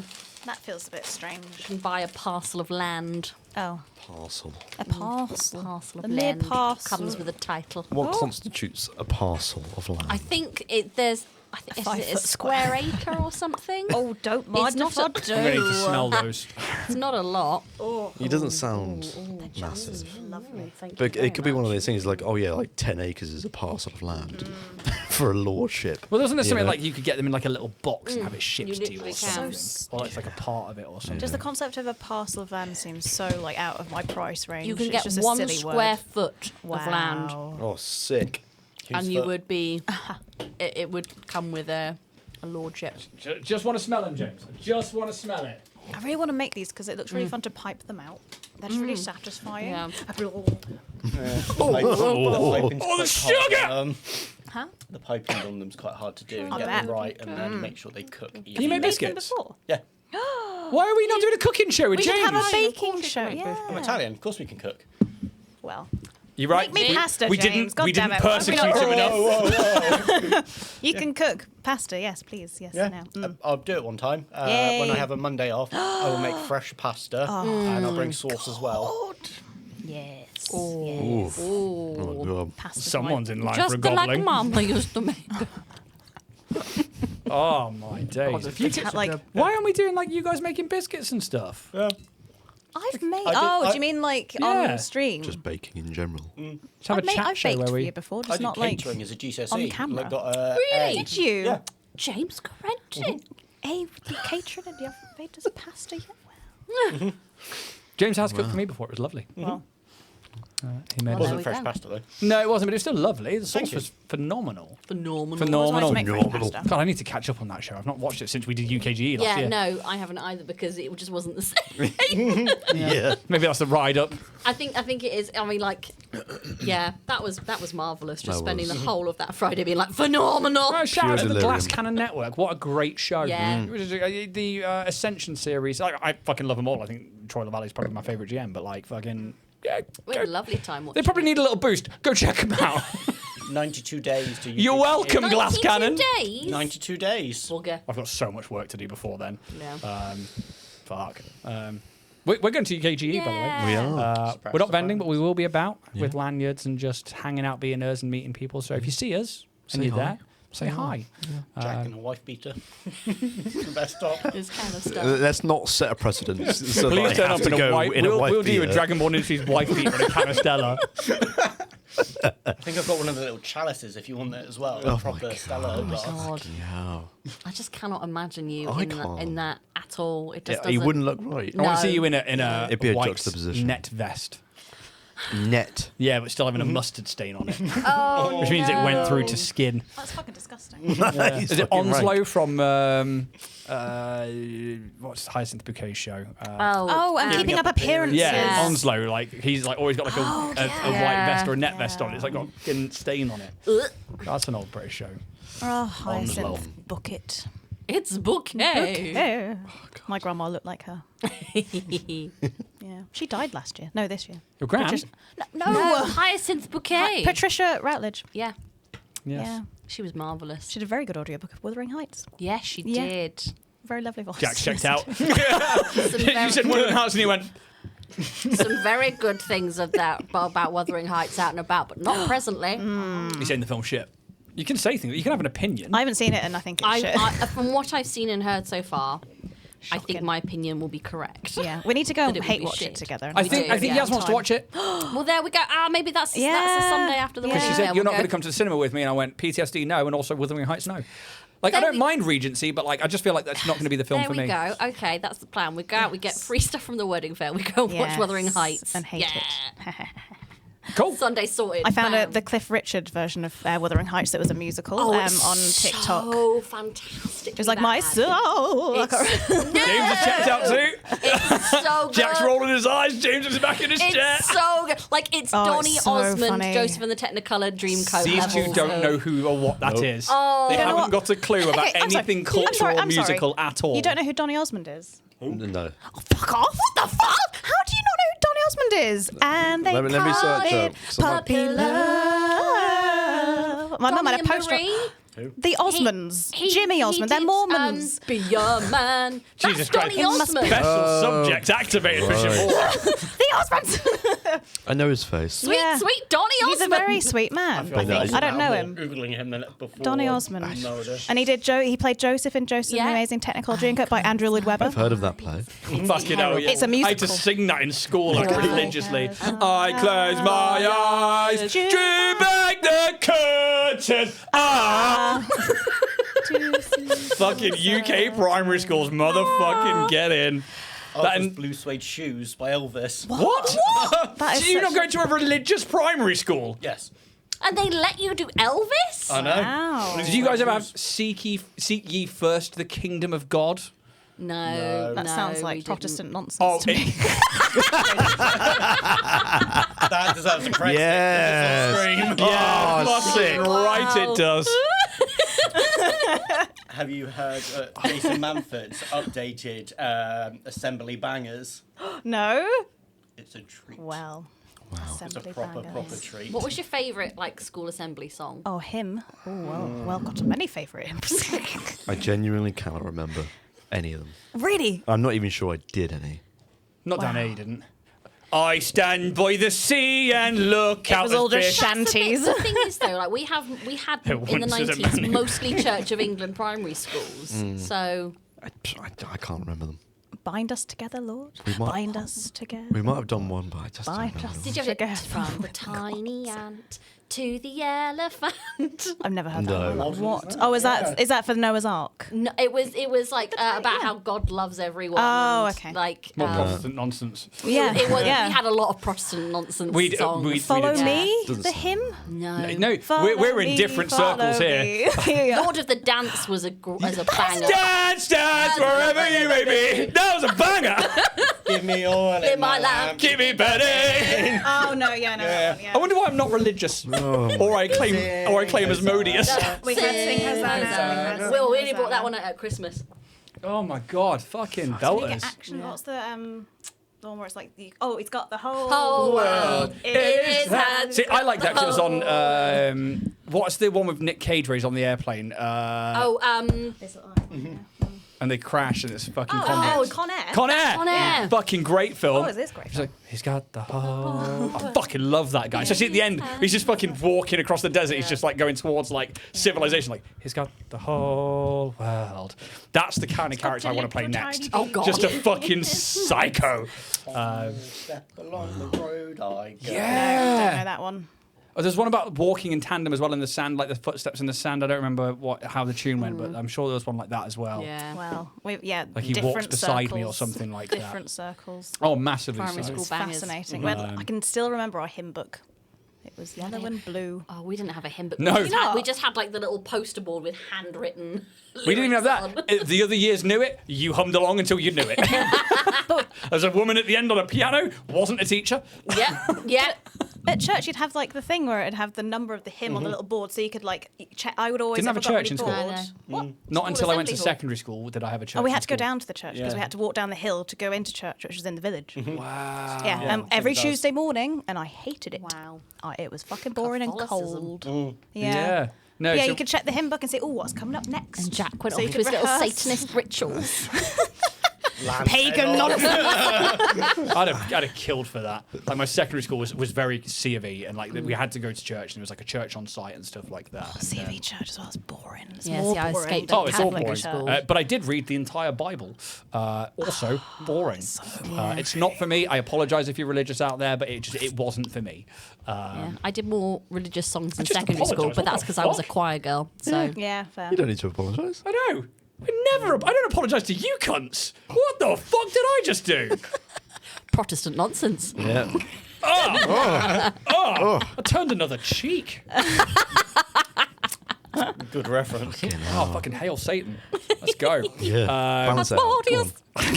Beelzebub. My guy. Sorry. My guy. Well, this took a weird turn. Anyway, I can't get involved. I have no idea. I'm just here on Saturday watching from the sidelines. Oh, Jack. I don't know We need to nothing. You give fucking cook. we need to give Jack like a primary school experience. I don't think we do. Assemblies. School cake? Yeah. School cake. I've got a really good Fucking recipe for a school school cake. You've never had Pause school the music. cake. Hang on. Is it just cake? It's like a Vicky sponge. Yeah. You can actually a bit get them thicker than a in Vicky Sainsbury's sponge. as Can you? little bite-sized ones. I've got a good Like, recipe. The Icing on taste top, though is so sprinkles. uniquely. Is it like a tray bake? Yeah. Yeah. A tray baked cake, It's Right. Vanilla. slightly different. but it's just Yeah. got a It's different so vanilla. consistency. Yeah. So why White is icing. it called school cake? Because it's what you got at school. Specifically at school. Like- What Yeah. every school Mr. had. Kipling make a specific one like it. And you have it with your Right. custard. Sometimes we have Oh. pink Yeah. custard. So what, like in the school. It teachers was bring very it in and then like you No, have no, no, it- in the No, no, no, no. canteen. Canteen. In the Oh, but canteen, you're it's a cut payment dinner. extra, weren't you? metal tray. No, I had cheese bread. Please don't tell me it's just cheese and bread. Genuinely, like, because I was a prefect in school. Me too. Yeah, that's special. I did it. One of the reasons was because we got a red T-shirt. Everyone else is I remember blue. you saying. Because my favourite colour is red. I was like, fucking yeah, let's get a red so T-shirt. But the one of the I'd things beat that the we get shit to out of we get to skip the line at the canteen. 'cause Oh, yeah, obviously yeah, we had to go that was do one of our the reasons. prefect duties. And What go- prefect duties you got to do? That The only thing we had to do was Sit in sit the in a hall. corner somewhere Yep. and stop people from running about. We were the ones running about. So That was one of the reasons I was a prefect as well, because you can Yeah. skip the lunch queue. Oh, So the it's not really fuck important, blast you. actually. we skipped the lunch queue, which Yeah. means we get to get the cheese breads first. The cheese breads. Cheese What's the bread. cheese It was bread? literally like a round roll Yeah. with cheese on top. Wow. Was it Please tell grilled me it's cheese? plastic Like, cheese. like yeah, it was hot? like put on the grills. It was nice and toasted. It's literally like I don't know 30p. We had these baguettes. It was like a baguette like this, cut in the It middle, was- beans on the inside, cheese on top, sausage on the top. Oh, we didn't go that far. We just had You the guys, you guys were living like kings. We just had the Shit, that cheese was bread. Really? Like, I'm not like, It was I had great. none of that shit. Oh, it was amazing.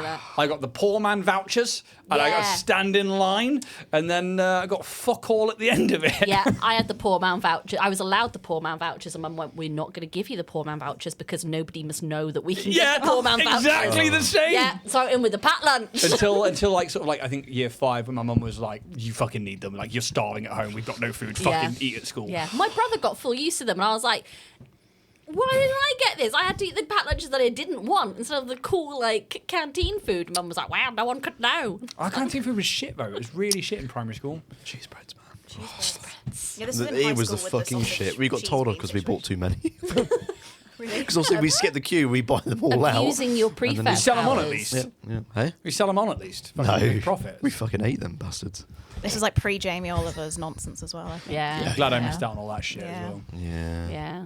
And I went to pack lunches for secondary school because I was like, I'm not waiting in line for like 45 minutes. Right. And then it was like year 7s would always go first, and year 8s, year 9s, year 10s. And by the time like I was in year 9, fuck it, I would never have anything. Prefect, skip that shit. Yeah. And yeah, I had girl right to the front of the queue. Yeah. the Excellent. only time Yeah, yeah. I was on a Wednesday afternoon when I'd go off to do my ice skating lessons early from school, and they would make sure that I'd had my lunch first. Other than that, What a time. I used to have a friend called Alex who he used to bring in the best his mum made the best fucking sandwiches, and I used to have them every single day. Like for some reason I expect, can I have your sandwich? He'd just give me his fucking sandwich.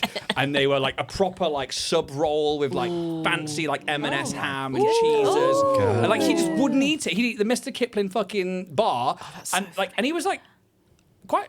He wasn't like, he was quite lithe, but he was like a tall bloke and stuff like that. But I'd just eat his sandwiches every day. Like I'd have my lunch and his. He didn't even swap. You were just like, No, he just gave me his lunch. And I'd be What like, a lad. Yeah, 10 of What them. a Yeah, lad. Alex, if you're out there, mate, fucking, your mum Good still on you, makes the mate. best sandwiches, I hope. She was fucking great. Alex's mum makes the best sandwiches, what? They really did. And he put me onto Alexis on Fire years ago. And because I was so stuck, like, no, this is the music I like, that's it, nothing else. I refused to listen to them Fair for play. years. And again, it was actually you that showed me to them. We should really crack on with the story. Yes, we should. Like a deep dive in school Now dinners. let's do this. We should do another podcast of some sort where we just fucking rant. So, fucking, where were you during the curling fucking gold? Calculated, mate. Oh, fucking, you know what you did, Canada. What an Olympics. Oh my, I'm stopping the music again. Fucking. So obviously I follow a lot of hockey. Most of the Avalanche are on fucking Team Canada. So there's been a lot of memes because they won silver, USA won. And again, a lot of like really good players from like the teams that we support on the USA team. But Nathan McKinnon, who's known as Nate Dog, just that's what they call him, like the big dog and stuff like that. And obviously at the end, like when they're handing out the stuffed toys to the silver medalists, they hand it to him, he like looks at it, he's like, just fucking, and there's a meme comes like when you hand your Labrador a fucking stuffed toy. And he's literally just like so broken-hearted. His silver medal's great, but it's still so broken-hearted because it was such a passionate game for them. And he's just like, just fucking- so good. We need to do the show. Yeah. You have been brought aboard Sanctuary, a capital ship. It's very Vicar of Dibley not music, that bit, wasn't it? Doing French? I just caught it from Vision Chat going, We're losing it already. so animated. No one was meant to see that. You did it Apart on from all of you out camera, there. on the internet, in front of us. Watch Vicky talk for Jack. It's the fact that you Here don't, comes the biscuit. it's the fact that you don't deconstruct your custard cream that's upsetting me right now. I don't either. I like No, the I whole thing. Cheers, Siobhan. Cheers. Ginger If I do that, I'm going to end up just taking the cream off and throwing the two other bits away. It makes it last Those long. are fucking banging custard creams. M&S. Starfinder. Come on. Come on now. You've been brought aboard the Cathedral Ship Sanctuary, a capital ship for the Ionian fleet. You were brought aboard by a member of the Knights of Galerion, a man called Star Knight Gabriel Landis, who was the captain for Team Sweden. They did not place. Finland was third. I thought Tori Lackinen and Mikko Rantanen. They're now members of this crew. And you kind of talk with this Star Knight about the capabilities of the Shadow Captain, of the pirate fleet that's on their way. Whatever remains, or if they've managed to fix the Void Maw, you don't know after your disabling of a lot of their systems. But either way, it still seems like a lot. And you are brought to the bridge or the cathedral of this cathedral ship. This huge, resplendent room where they obviously conduct ceremonies of some kind. There's enough pews here for hundreds of people. And like that semicircular bit around the altar, it's very like St. Peter's Basilica. For those of you who know what that is. You'd be surprised that I need to say that. Sorry. No, crack on. For those of you who know what that is. And you see 3 angels. One of which is playing the organ. Another one sings this music flowing through the entirety of this cathedral ship. The third, a clear champion of a god. A paladin, clad in armor, wielding a blade at their side, who announces that you stand in the presence of the High Priest and Grand Admiral of the 4th Fleet Invictus, commander of the cathedral ship Sanctuary, Dawlish Hammersong. That's a mouthful. Yeah, isn't it? You're right. I was like, get the voice mod right. One breath. You see to be a very, very old dwarven man in robes of the same religion, but with a lot more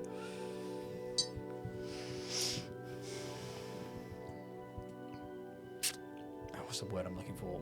I guess accolades maybe to them, like a lot more like holy symbology. Clearly a great leader of these people. As they, wielding their staff, say, "Welcome to Sanctuary. It's my pleasure to meet with you here in the presence of Iomde." And you asked me during the break if you know who these guys follow. You can make a culture check. You absolutely can. Anybody can do this. It has been mentioned before, but you can make a culture check. That was not the roll. 33. Excellent. Can I add my pact book? Yes, absolutely. Lovely. 19. 34. 35. Yeah.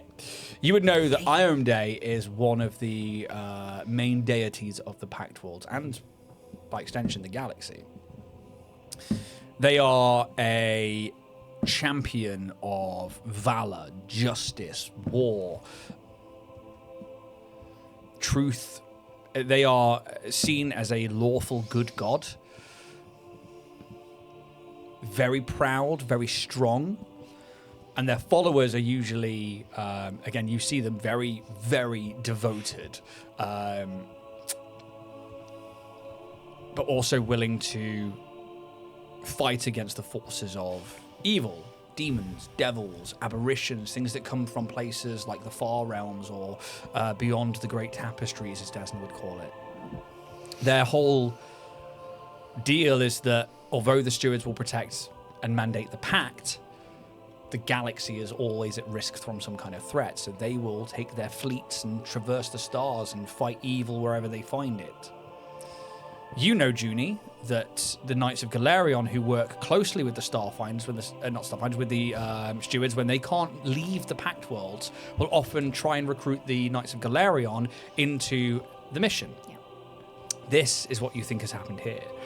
The Knights of Galarion often use Church of Iomde ships to get around because their goals somewhat align with a lot of the Iomdean word. Ethos? Ethos is the right word. Well done, Siobhan. Sing a Christian song for me. No. Because I can't think of one. Yeah, I can't think of one either. Well, I've just got the ha in my head. Rejoice, rejoice, Emmanuel shall come to thee, O Israel. There you go. Wow. I got the Lord as my shepherd. Figuratively. And you notice that the singing that is happening is in another language. You don't recognize any of the words, but it is beautiful and it is divine. It's Welsh. El Popperity. Could I do another check on the angels? What would you like to know? Are they actually angels? Again, it's like one of those weird things because it's like, what would I know about angels in terms of You in can the make a culture galaxy? check, or There's a lot of questions. Culture here. or mysticism. It's gonna be culture, I think. Yeah. Culture. It's kind of like if they're actually like, or if that's like an outfit. That's 33 again. These are divine beings Oh shit. of pure celestial power. Fucking hell. Oh. The room didn't boom with a voice because it was echoey. The room filled with a voice because this creature is made by the divine. A clear champion of a god, most likely Iomedae. Cool. The beauty of the song being sung is otherworldly to an extent that, although it graces your very soul, trying to understand it becomes almost impossible. Only a creature of a higher understanding could create something that could bring you to your knees just through hearing it. High Priest, I bring you the crew of Orion's Hope. I thank you, Star Knight Landis. And Gabriel takes a couple of steps back and leaves you in the presence of this dwarf who stands a couple of steps up towards the altar, this white, 20-foot wide flatbed with this crimson red tabard down the center of it. Iomedae has shared with me a few visions of your mission. One that could change the course of the galaxy at large. One that many of the Pantheon seemingly don't want to get involved with. But one that Desna, it appears, does. I am but a channel for my god. As in a way are yourselves, whether she is your god or not. But it is a pleasure to meet those touched by divinity.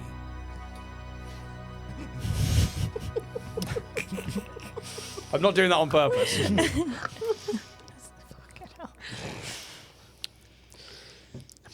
Hello. Quite the place you've got here.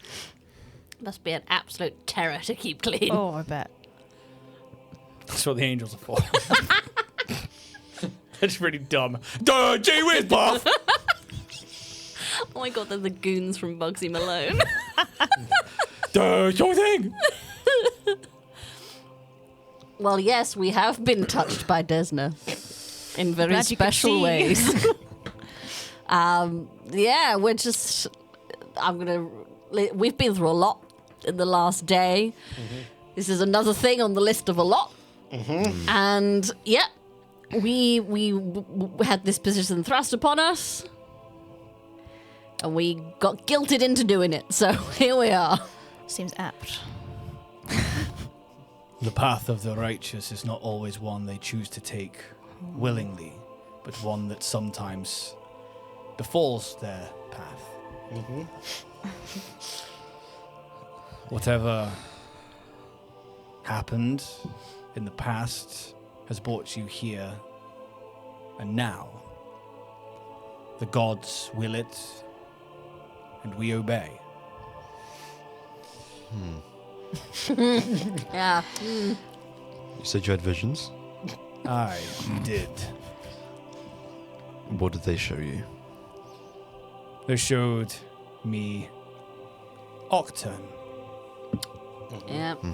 and a new member of the Pantheon who was to be birthed to the universe, but one whose future apparently lies in the champions of Desna. Right. Which is why, when the stewards commissioned the Knights of Galerion to bring forth this mech for you, that I agreed to bring sanctuary from the Fourth Fleet here. Thank you. Very well, thank you. I suppose. It is all in service of our gods. I am but curious to see how it all plays out. Yeah, us too. We've seen some versions. Some are great, some not so great. Please, allude to all of them. Here's the press release. Do you lead with anything in particular? What do we want to do here? Is everything on the table? I don't know. I mean, what do we stand to lose, really? Yeah. At this point. Whole kit and caboodle. I think we'll lead with the Desnavision, Yeah. part 1, and then Desnavision part 2, and then everything we've just told Gabriel Landeskog about what we know about the Shadow Captain Taldi, what we've been through. Because there's a chunk of missing footage from when TJ had his camera spugged. It's just TJ being like, and then this thing happened, and then robot wars, but with mechs, and little Cheddar died, and like it's TJ filling in. So you lose a lot of important information. Yep. Kind of go through all this. It's a shame that a lot on the fleet is missing, but this is enough to go on for now. Obviously, the Knights of Galarion, I believe, he looks to Gabriel, are here to help in your endeavor. Gabriel. From what we've heard so far, then it'll be unwise for us to let any intruding force from the Pact Worlds step foot on the surface. I believe that we should try and put ourselves in a position where, should they turn up, they are forced to attack either Sanctuary, or if they make ground, that myself and the other 2 Star Knights are there waiting for them. I cannot command you, nor can I stop you. You must do what you think is right. I will commune with Iomedae on this as to whether we intervene further. Look, these people down there are just trying to live. From what I've met so far of Calderon and the Demai and New Valor, yeah, they're headstrong and they're a bit brash, but they are doing what they want to do. They are reclaiming their planet. Is that not part of our mandate to help civilizations? Yes. Yes. Aye. That it could be, but we do have priorities. If you do believe that this attack is coming tomorrow, then from the visions I've seen, it won't be long until you need the machine we bring for you.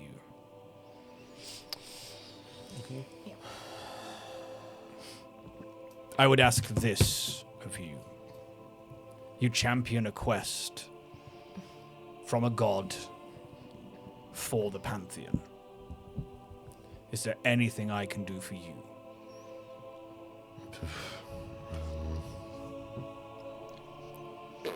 I mean, what are the parameters here of your power? It seems pretty big.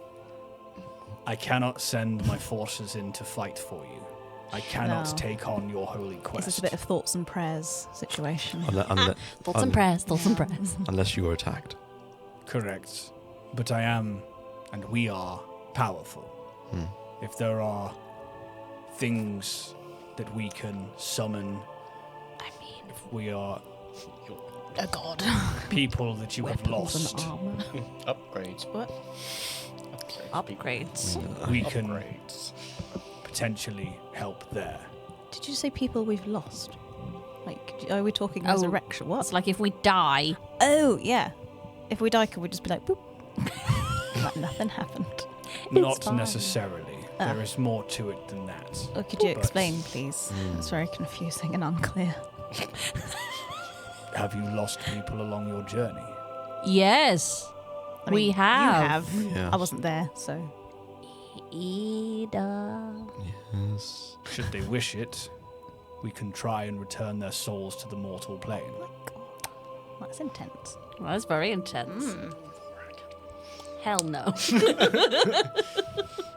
It is not mandatory, it's just that we have a lot of capability that we don't often offer to many.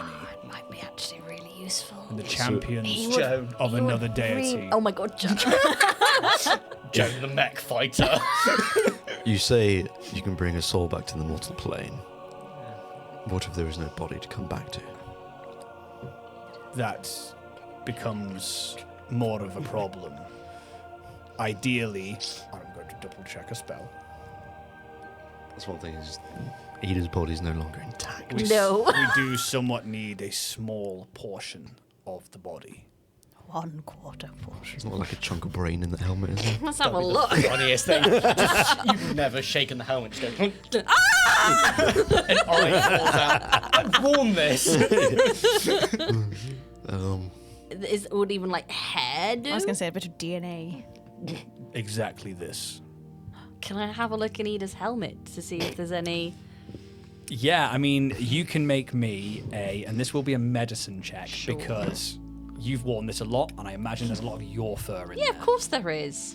Can I aid? I was going to say, can I also age? 22. What kind of check is this? Medicine. Yeah, I'll do it. Oh, spend Can't remember that. how you aid again. Is it rolling? I'm spending my hero we've got token. medicine. Well, I've got the two big which is only 10. So as better. long as you've got a 10, it's an Yeah, automatic cool. pass. Yes.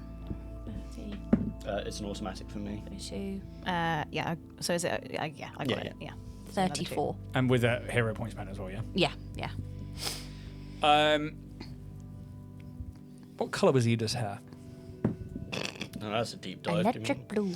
I want to say it was orange. I think so too. Yeah. Mixed in with some of your orange fur, maybe like tucked into a panel inside like the heads-up display, you do think you find a couple of strands of something not yours. This is not my hair. This is Ida hair. The process Either or. requires a small portion of the body, but also time and resources. How much time are we talking? I need about an hour. Yeah, fine. Yes, they're going to bounds say of hours. weeks. Yeah. The other part of this is that it is not guaranteed they will come back the same, and their soul must be willing. Well, that answers the question I was going to ask, because, yeah, morally dubious if they don't get a choice. I feel like Ed had a lot of unfinished business. Like True. personal business. Find out if we're doing it in a minute. I personally, Is that the best thing we can ask for? I think It doesn't have to be done right now, but we would let you have this request for some time. I think Ida had so much tied up with the Shadow Captain, It's true. and they know the pirates and they know the systems more than, because we've got a lot of gaps. Ida might have more knowledge than we do and how to get into those. Pez, you are an incredibly talented mechanic and hacker, and we love you very much, but there are some things that you are too naive for because you're a good boy. And Ida, whilst a good boy, was also a bad boy. I will make you also aware, bringing somebody back will leave them somewhat depleted of energies for some time. They will take a good long while to recover fully from the trauma of death. Yeah, it was quite dramatic as well. It was. It was quite a way to go.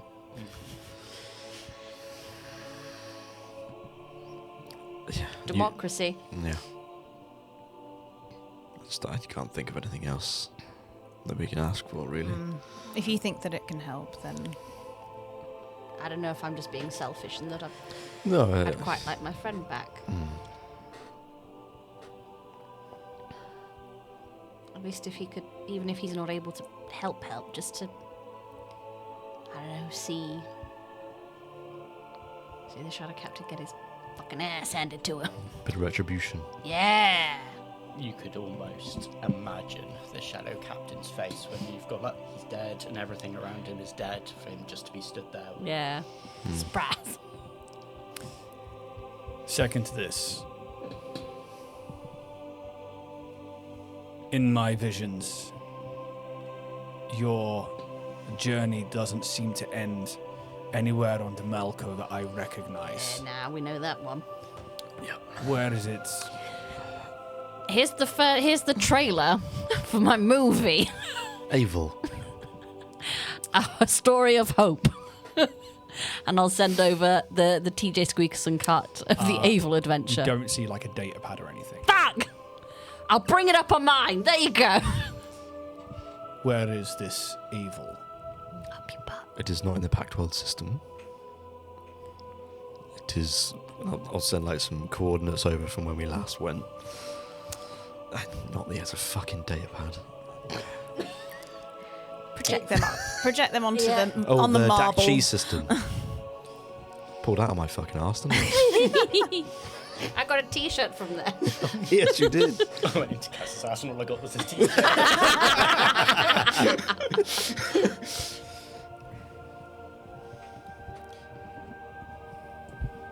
For whatever assistance it may be, whenever you achieve whatever you need to achieve here, I can take Sanctuary to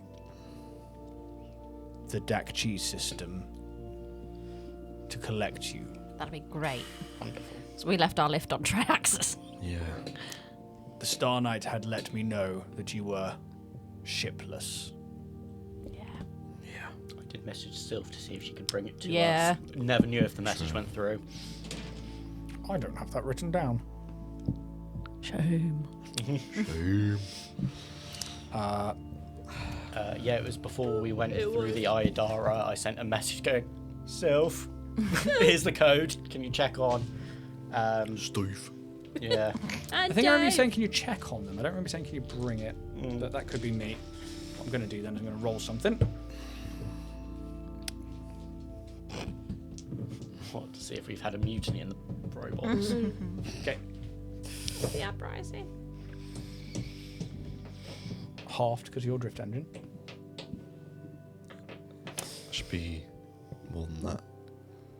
Because if you upgraded it again, I think it's by 3. Divided by 3. Yeah, isn't it a Yeah. minimum of a day, though? It's like, What? Isn't there a minimum? Like, it can't Yeah, it would be a beyond minimum of a day. Yeah. But like. That's well, fine. Well, yeah. Good to know.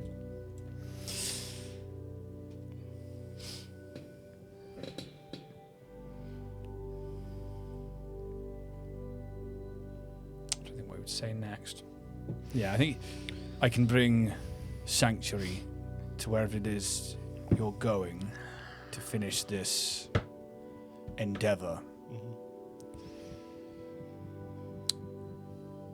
And hopefully not leave you stranded That would be nice. Thanks. as champions of what we believe to be a good god. good God. Good God, indeed. An ally of Iron Day. Very well. Ally. Well, we need to work out how to get there first, but that's not for now. We can work that out later. Prepare for the Shadow Captain's arrival. Yeah. Yeah. Mech. Yeah. Should we commence on returning Ida? I think so. Give him the option at least. Okay. Let him have the choice. All right. If there's one gift that you need to give us, it's that. Very well. If you present me with a small portion of their being, Hair from his head. they just hold their hand up and it just leaves your hand and starts gliding towards them. Show off. They like do a small hand gesture and it just coalesces into a small ball and becomes like a ball of light. And they move their hand and lower it towards the altar. And as they do, the altar shifts and changes. The tabard disappears like it never existed. The shape becomes more oval in nature. And a 10-foot long depression in the middle looks like it could house a being. There's no guarantee that they will come back or be exactly the same as when they left you. But if the soul is willing, then we can try.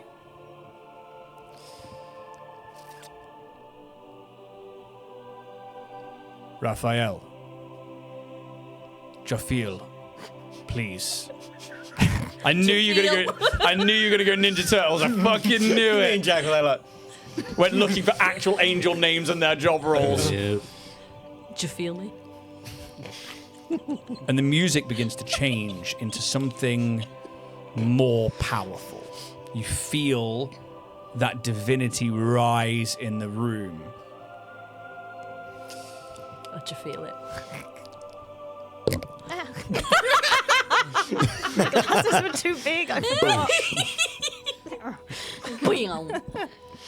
And you see that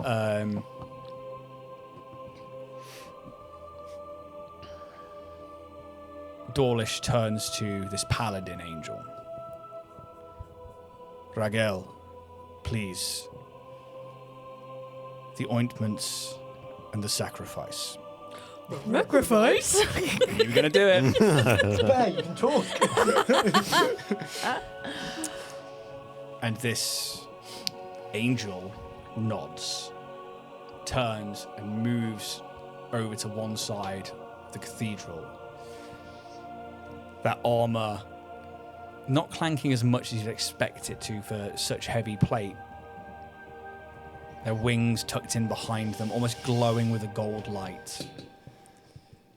Until they return with what looks like a cloth scroll, which they lay out in the basin of this newly shaped altar.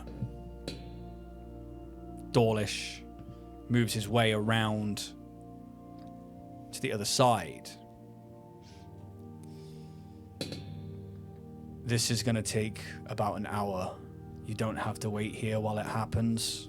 Feel free to go and see your mech, but That's fine. it is your choice. I think I'd like to stay. Yeah, I'm really curious. I just don't. I'm a mech. Just, I this think- is I think- fascinating. Obviously, Pez, we know where you're going. Yeah. And I think that's the right person to go, but I don't know how much help I'm going to be mech-wise, so I think Me I'd like to neither, stay here yeah. and at least be a face that maybe Ida would recognise if he comes back. I'm just curious. Like, this is Curious a whole Judy. thing. I will go with Pez. Sure. Pez holds Kaz's hand. No. Goodbye, Pez. Keep safe. With that, as you guys get the nod from Gabriel, say, well, I guess with me. And they begin moving towards the back of the cathedral once more. As you begin to hear, and you guys begin to see, Dawlish begins ritually casting a spell. There's a lot of dwarvish words, but a lot of this same harmonizing with the music that's happening around that these angels are playing. And this entire time, this paladin angel almost acts like an attendee to Dawlish, offering them tools, but also you see like a large diamond, probably worth a lot of money, being placed into the center, along with different materials and things like sage and herbs and other ointments, as well as certain like bits of cloth that seem to have prayers written on them, all being laid out very carefully in the correct places. They hold up their staff and just let go, and it floats over the top of this channel and just hovers there, turning ever so slightly. As Dawlish raises about 2 foot into the air and begins not chanting, but reciting some kind of... what languages do you speak? I spoke a bit of Celestial. It's in Celestial. Cool. I just picked that because I was like, that's cool. Good choice. Because I didn't know if this was going to happen or not. Cool. Which means you also pick up on a few words of the songs, which are about holy wars and about fighting the demons and devils of the universe and the abyss and the lower planes, and how they scourge through the lands, but the champions of Iomde keep them back to keep free the mortals of the perishing abyss that lies below, so that they can lead lives happy and free. Lovely. Very much like that. Dawlish is almost in prayer. He is... There's a lot of words that, even knowing Celestial, you don't understand, but every now and again they'll say, return this being to us, find their soul, and channel it through us back to this place. May this sanctuary be their new sanctuary. Stuff like that. I think I kind of turns to teacher, so they're saying, repeats that. Cool. I forgot I could understand this. I was just really overwhelmed by everything that was going on. For you two. You begin heading down that elevator once more. Sure you didn't want to stay for the show? Nope. Not my kind of thing. Nah, that's not mine either. There's some piece of kit we're heading to. Sure you guys are ready for it? I've never really been in a mech, per se. Right. So, First time's a charm. indeed. How about yourself, friend? Pez is almost like rocking still while holding onto like A gauntlet. Finger. has his hand. It's almost like I guess he's kind of just like holding onto it out of like white knuckle excitement. Oh. Kind of just like rocking backwards and forwards, and if it's like first time, this is gonna be good. So, as far as I'm aware, there is another, it's not quite, well, it's nowhere near as big as the Sanctuary, but there is a small capital ship that the Demai of New Vala have managed to piece back together from the ruins of some of their older ships. They call it Harbinger. It houses 3 large mechs to take on some of their larger colossi threats, but I think about 3 of them usually would take on something like one of their biggest monsters. What we're bringing you is about double the size, so it should hold up quite well. Again, not really my area of expertise, but oh boy, it's something to behold. Even my other 2 knights were a bit giddy about it. And eventually, like, the lift doesn't go all the way back down to where it was, but stops off on another level, and that kind of golden handrail stops, and you can go off down another corridor. This one a lot more mechanical, and you can see even built into the kind of stone and the church-like architecture are like power runs and heavy cabling that must lead, you would think, to like either a main power relay or an engineering department or a hangar bay or something like that. Once more, it's a little bit of a walk, but Of course it is. we have a few more access points where we can take a few cut-throughs. It's not like we have to take the long way around. Good. Kaz, my feet are tired. Just a little bit more, Pez. Come on. Okay. Stop dragging your feet. Just pulls it on. I'm surprised you don't ride on top of the boxes on your drone. Kaz just like, they're like, yep. Just like jump over there, just kind of like, almost like as a dog would kind of go down to kind of like lay down, but it's just kind of, even like the back just goes like pistoned down, so Pez can just walk up. Why have you never done that before? I think like above table, like I've always wanted it, but it's like you need to have a mod to have a seat. Right. You've got like 4 boxes on its back, and it's just like, you could at this point easily fucking climb onto it. What are you carrying anyway? Is that like gear? Yes. Yes. I mean, on Insta, else can sense motive that. It's the truth. Gear of a kind. Here's gear. 3 on the dice. Hey. But it's not the truth, is it? It's the money to buy gear. Yeah. Pre-gear. Mind the gap. He's got like a bust 35 or something.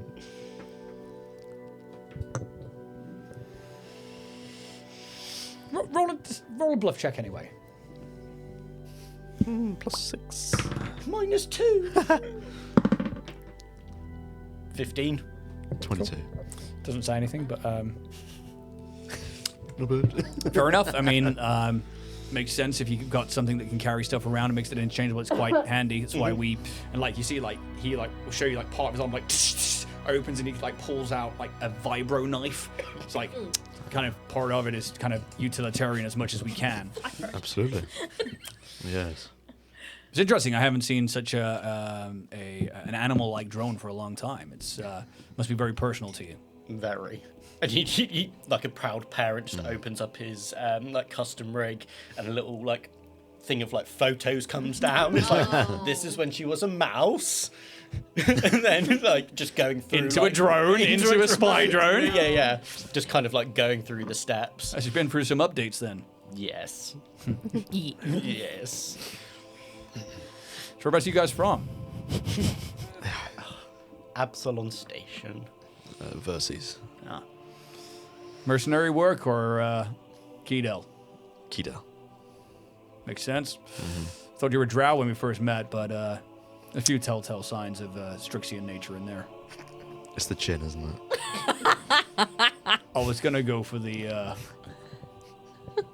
eyes, but Where? it's kind of how you sometimes look or turn your head. Yeah, there are certain giveaways. Subtle though. Well,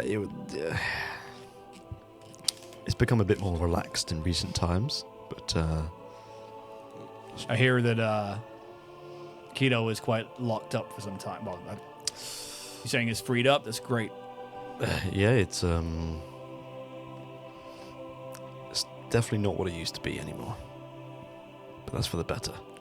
Well, I'm glad to hear it. Last I heard, it was almost like a prison for your people. You could say that. Yeah. The walk continues until you have to go through a couple more of these like elevators that, again, these corridors are a little less manned by people. And again, every now and again, somebody like, blessed be like, yeah, we're in with you. He's just like waving them off at this point, especially when it like interrupts conversation. Until you get to a large bulkhead door. This is where you see the architecture of the ship change from all being stone and these kind of like wooden doors, which seem to just like apparate and disapparate out of being when people seem to want to go through them, until you hit an actual bulkhead where you guys have seen engineering plates before. This is probably leading to bigger mechanics of the ship where they might need something to be less visual and more functional. There are still markings of religion and of this particular ship around it, but it's definitely more functional. And Gabriel kind of taps something, well, he wouldn't even need to do that. He doesn't need to tap anything. The door just opens. And you face probably one of the biggest hangar bays you have ever seen. This could fit, I think, what a decent comparison is here.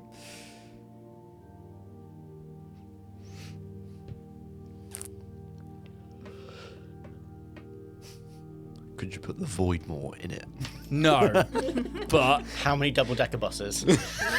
I mean, 20, 30 stacked up on top of each other. Like, it's hundreds upon hundreds of feet tall, with tons of gangways and walkways that walk down. And there are like fighter ships down at the bottom of it that look like ants from this point of view. They look tiny. And it's like looking down part of the Starstone reactor down into the spike, when you can just see down several layers and you're like, yeah, that's really far away.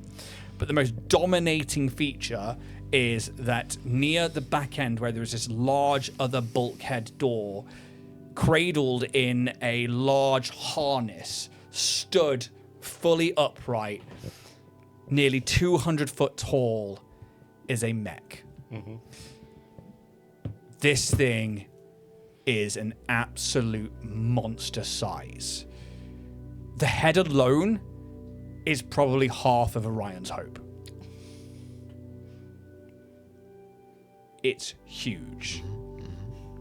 And you can see that, like, there are people who, even in their probably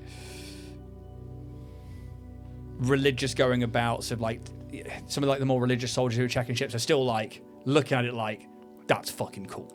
That is like, that's been here for a while, and we're like, what's gonna happen? You can just tell that people are like still excited about it.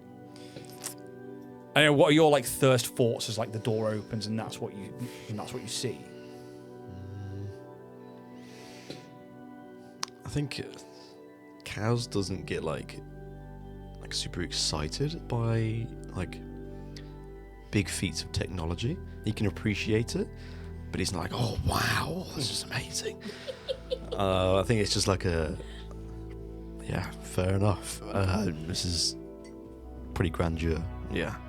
Pez, on the other hand, isn't as grandeur. He's just like, yeah, No, wait, no, amazing. where you It's come very in, much hearing you're the still organ slightly behind it. looking up towards like the head. Yeah, it's kind of that thing of like, I guess it's kind of looking at like surface level, and then it's kind of almost like the vantage point. You're kind of like looking, and then it just kind of like you draw in to like the vanishing point, and you just kind of see, instead of it just disappearing, you just see like the centerpiece, almost like the figurehead of it all, kind of dwarf it, making all the other ones like pale in comparison. Yeah.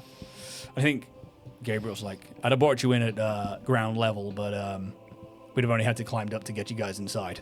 So I thought That's here would fair. be best. Yep. And he begins walking you around one of the gangways The less towards walking, it. the better. I tend to agree, Yeah. but also means less climbing. And you just see like rungs of ladders and stuff. And you were led round to part of the chest where there is a moment where something opens on Gabriel's armor, and he pulls out a small, it's not quite a data pad, but it is like a data stick from the stewards. Give it to Pez. Pez's hand's just up like, He hands you over the access key for this mech. What I'm going to do is I've written it out several times within D&D, not D&D, within Hephaestus, so I can share it with you all individually, so you'll all have your own copy of the mech sheets and the stats. I'll do that one in a minute when I get to it. And you like maybe press a button and the hatch goes in and opens, and you can see this large chamber inside the chest where there is a command nodule. You head inside this large battle mech. We return to the cathedral, where it probably takes you like half an hour to get down there. That's how big this ship is. You see that magic is exuding from Dawlish, but it's not like it's all from him. The lights behind the stained glass, which must just lead out into space, but yet there's sunlight coming through it, like you are on a planet and sun rays are coming through, seem to enhance their power. And it seems to be like it's not just them, but it's also coming from this other place of radiance. Rigel continues to like lay out these different parchments of prayer and different totems as this kind of reciting keeps going on. At this point, I need to know if Ida's soul is willing to come back. yes. I feel, like I said, from Ida's point of view, rather than as like the group, it would be he very much died in the middle of trying to help, trying to work out what had actually happened to himself and his crew. And I guess find his home again, back on Broken Rock. Ida, light comes to you. You're not quite present, but you're not quite in the void. A warmth hits your soul, and you're safe. The sun beams down in this empty space, and you know that there is a chance to come back. I need to roll a D100 for me, please. Oh dear, dear.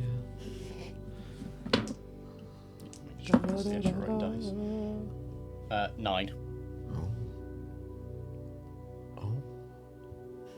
Oh. Chat noise is on fleek. Oh. Creaking eye, is it? On fleek. On fleek. I have not That's heard that in fucking years. Yeah. On fleek. Jesus Christ. Was all the hot slang when I was teaching that one. What is this, 2015? Christ. Yeah, it would have been, yeah. Fucking hell. Come on! Hephaestus, right now I need you. It's not being on fleek, that's the problem, isn't it? Watch it whip. Watch it AA. But it can't land the water flip challenge. Water flip fucking challenge. hell. Right. I still see people doing that. Yeah. And it fucking bores the shit out Yeah. of me. The flipping Flipping the challenge. water. Wow. Yeah. Fucking hell, man. We'll bring back planking, it'll be alright. Get over it, mate. Planking. Planking. You plank. Here we go. You bloody plank. Blinking Harlem Shake. Oh, God. God, that was everywhere at you because it was when I was at uni, and like every building you walked into, they were filming a fucking Harlem Shake. You're like, I've seen some horrendous ones. oh yeah, Yeah. they're fucking. What did it go on? Was it just Vine?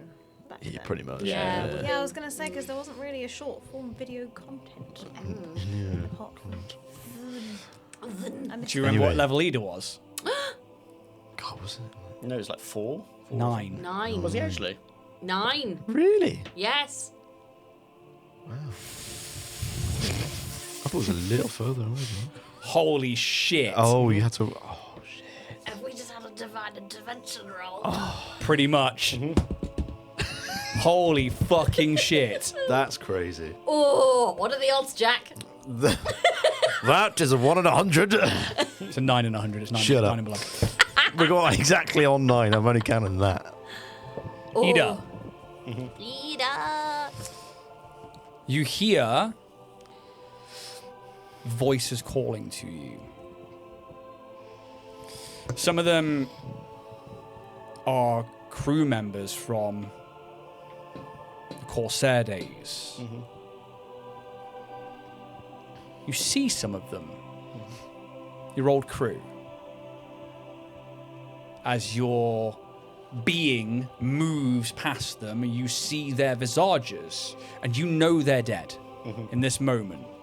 And they all seem to nod or salute or some passage of acknowledgement towards your being.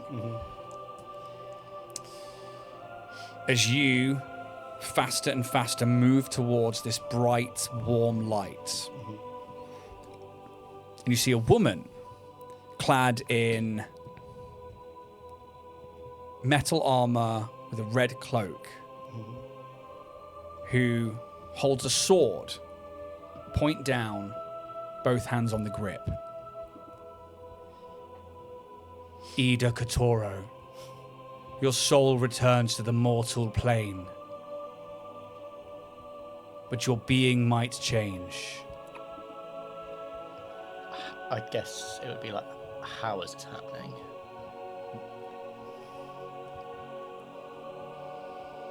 Your friends have found a champion of mine with the power to bring you back.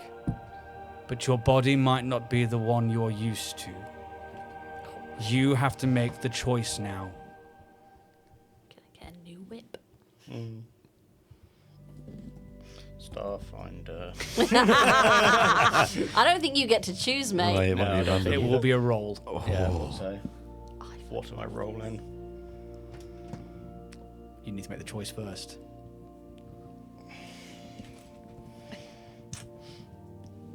As in to come back. Yep. Yeah. Just if you are going to come back and accept a potential new body, Yes. pass forth, and may valor be in your heart, Ida Katoro. And you move through the eye of their sword. I need a D100 again, please. Ooh. It's going to end up as like a squid person. I was saying Hastoki. How funny with that? 6 and 3, 63. Okay. What's it gonna be?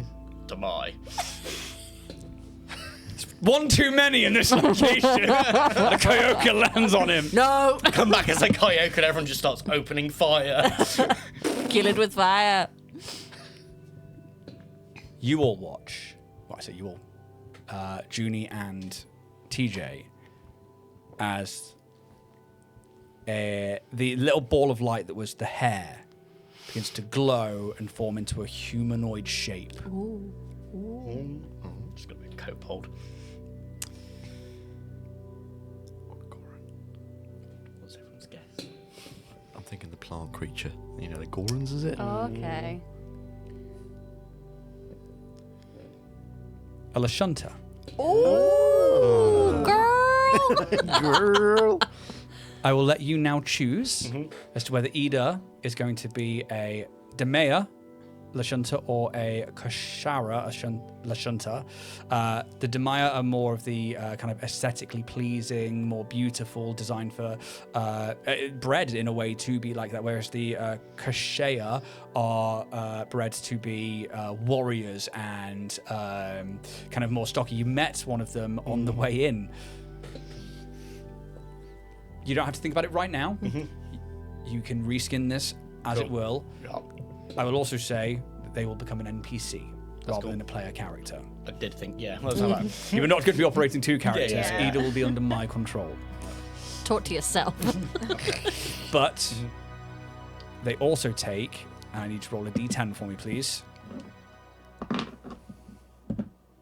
5. 5 negative levels. Ooh. It's like 24 hours per negative level, isn't it? When I said severely Yeah. depleted, the potential was that. Geesh. And you But watch alive. as a body begins to form of a Lashunta.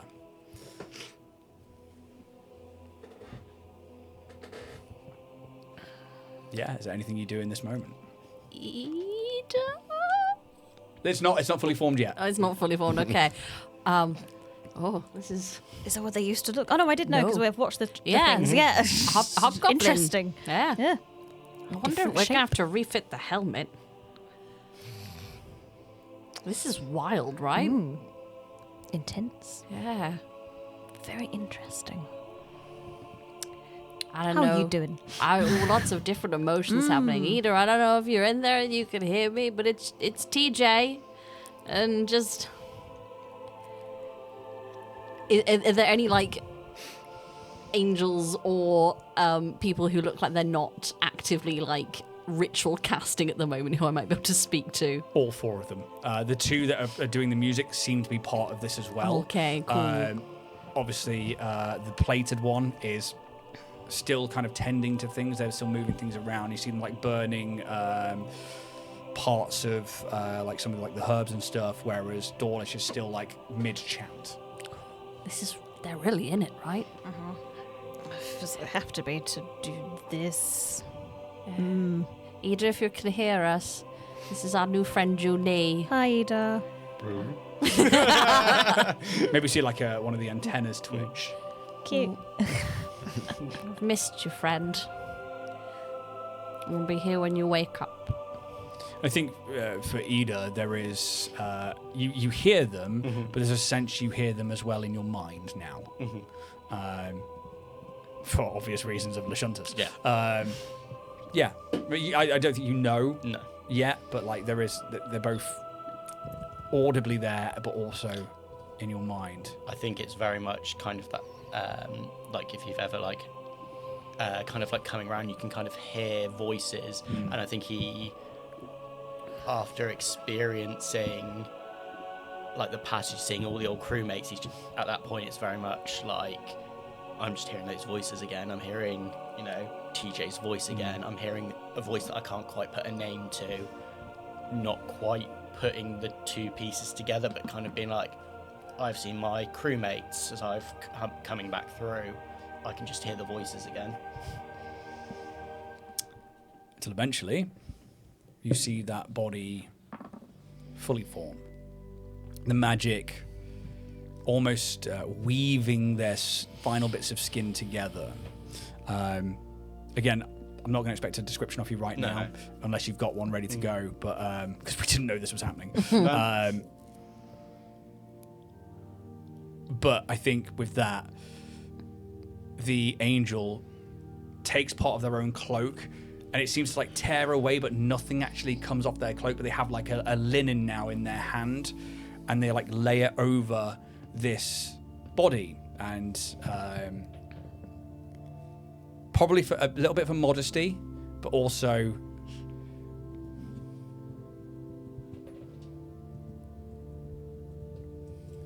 they will require rest. They are very weakened by this transformation.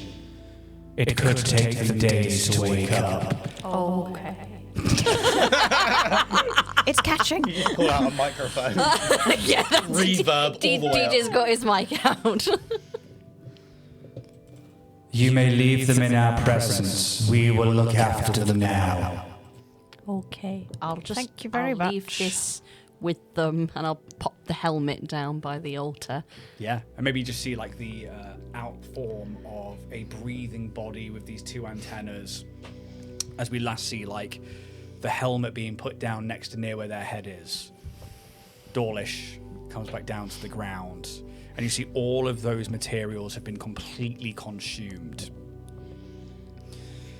Kind of stand up a little taller, their eyes going from this golden burning light now as they look at you back to a small glow. Hopefully enough of them will return that they remember who you all are. But a gift of life is something we don't often offer. For now, find your friends, join them,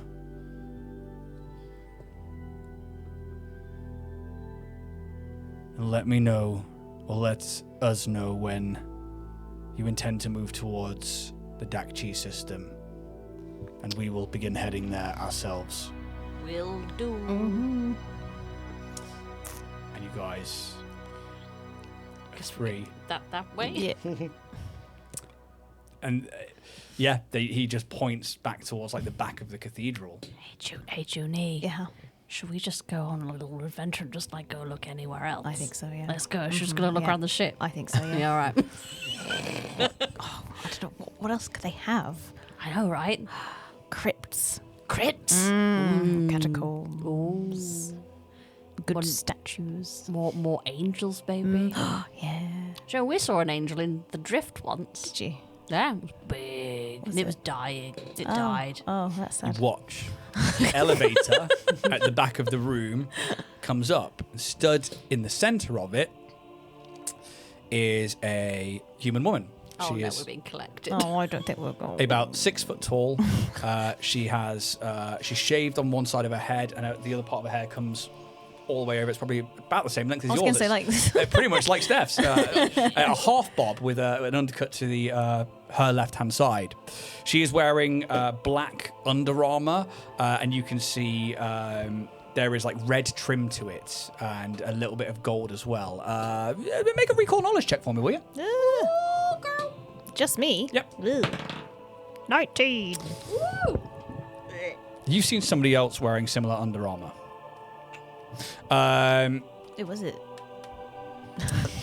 There was a member of the stewards on Triaxis who you could just see, like, underneath a collar was a piece of Under Armour with a bit of a red and gold trim to it. Well, A shorter, squat male, mustache, and a bit of a perm afro going on. what an interesting setting for him to be in. Right? How did he gay? Standing out like a sore thumb. But it was clearly meant to be hidden, but, like, you just saw, like, Yeah. underneath it. Taves, nice to meet you. Nope, that's not her voice, that's Gabriel's. What am I doing? Hers is quite literally... probably not going to be able to get it now. Just a strong woman. It's just because you can't imagine it. I understand now. I get it. You just can't I'm actually hear kind it. of strong. That's quite strong, actually. She'd probably just be like, I look quite pretty. the name's Taves. I've been sent to collect you by Star Knight Landis. We got him. Hello, Taves. I believe you are to meet the rest of your crew in the hangar bay. I suppose. Okay. We thought we could find some fun things along the way, but you know. Oh, there is not much fun to be had around here. I don't know. And like she looks Make up, fun. Yeah, she like exactly. says that, catches herself and like looks up towards like the front of the cathedral. We need to leave now. Are you the one with the jetpack? He's not supposed to talk about that. We're going to be really good friends, Taves. And you begin to descend on the elevator. And again, long walk down the line, half an hour, which gives you guys enough time to acclimate yourselves to the mech. If you took your shoes off, you could slide on the floor. I could. I'm all fuzz. Yeah. Just slide on your knees like a child at a disco. If you're going to do it where you can't be seen. Cover me. Yes. Until you're taken to the hangar where you see the same thing as the others see, this huge 200-foot tall, colossal power mech. It's bipedal, it has a very like human shape to it, but this broad chest and a head that is absolutely massive, but still is dwarfed by the rest of this entire being. Do you think it's compensating for I something? think so, yeah. Not Yeah. much in it. Yeah. I hear there's a lot of pilots down on the surface who would kill for the opportunity to pilot something like this. So enjoy. Well, we know a couple of our crew members definitely will. You see across this same rung of walkways, Star Knight Gabriel stood outside. He's kind of like leaning on the banister, looking down into the hangar bay. It's probably the most relaxed you've seen him look. And like as he sees Taves approaching, he kind of stands up. Glad you got my message and you weren't just fucking around. I don't fuck around. Sure you don't. This, Captain Squeakerton and Junie, is your mech. Big old Yes. You'll find Pez and Kaz inside. Sure. Oh, I bet Pez is having a wonderful time. I'm very happy for Yeah. him. He deserves Yeah, he does this. deserve this. Little to TJ's knowledge, he has found his aviator glasses and a like an old school like pilot's jacket. Impeccable. Impeccable. So, with Hephaestus, if you share me your personal IDs, which is on like creator share, I should be able to then take those, drop them into the individual ones I've got for you, and then you'll claim ownership of each individual mech sheet. I have already put everything on there in terms of like the operators and stuff like that, but it just gives you a chance to like, when I say like you're down 10 HP or like when you're trying to look through all the systems, you can all do it rather than like having one sheet and like, what's that one? Jack, what's it do? That's fair. Yep. Is it the read-only link? No. Is it simply the user ID you need? Yeah, user ID, and then I can transfer it to you. Do you want us to just drop it in Discord? I've done it now. It's in Discord. Perfect, thank you very much, and I'll get those ones over to you in a little bit. If you just click on the 3 lines, it should literally just be there above sign out. Give me 1 second. Oh, so yeah, it's not in share then, it's in... No, it's not in share. Isn't share? Oh, I've got read-only link, campaign, starship, and then transfer ownership. Oh, hang on. Might be different on the old What? computer a bit. What? Yeah, What? maybe. What? Maybe. I've only got a read only. Yeah, I've only got yeah, a that's all read-only, I've hang got. on. Yeah. Okay, well, we'll sort that out in a little bit. Official PDF. Oh, might be somewhere else then. Right, let's have a look through. Oh, user ID. If you go on your drop down at the top right with your profile picture, and then it says user ID. Ah, there it is. Yeah. Oh, it's because it's kicked me out, signed me out. Even. Are we sending it to Discord? Yeah, if you Okay. could, please. Discord. Discord. So at this point, Gabriel kind of like reaches his head in as well. It appears that the attendee, Eldon, is back with the senators, which means that if you are wanting to go look around the reactor core, that now is probably the time. How's it going to work when you need this thing? I think you're going to need to get back up here and either drop down in it, or... You just hear like a laughing from inside. Like you just hear like a hatch open. I've got remote control. Or do you want to deploy it now and have it on the ground ready? But if you do, you might have some very excited NVDF guys. I think we'd be fighting them off if we Yeah. were down now. I don't think it's a wise thing to... They're a bit too gun-ho, I feel, Yeah. for this. Could we not just communicate it up to you when we need it dropped? You will need a pilot in there to land it. But if we can remote We're not into getting it, you out of this thing, are we, Fez? You just see him like stuck in a seat, like. Cool, Pez is here. okay. I mean, are we genuinely going to leave Pez here until we need him? No. You just hear, I mean- you just hear him. You've already heard him like coming down Yeah, the stairs. good boy. I mean, if you can remote into the mech, Yeah, I can. Remote You can control land its, it? I can remote control its movement. okay. How far from? 5 miles. Woo! That will work. Yeah. Yay! You can deploy from here. Gabriel's like, that's actually really useful. We were concerned that we need to have a shuttle on the ground ready for you at all times. If you can remote pilot from here, we'll just send us a word. We'll make sure that the messengers are coming to and from for the engineering teams here, and then you can drop it on the surface wherever you need it. As for myself, if there is a pirate attack incoming, I would like to be on the ground along with Taves and our counterpart. Right, I should be able to transfer this to you now. Transfer mech. Oh, sorry, 500 miles. Definitely works. Woo! Pez, yours should be there. Wonderful. TJ, will send yours next. Apart from that, it seems like we are ready to breach the reactor. I guess so. Would you like me to take you there myself? No. Very helpful, Sure. thank you. Yeah. That would be very nice. Yeah.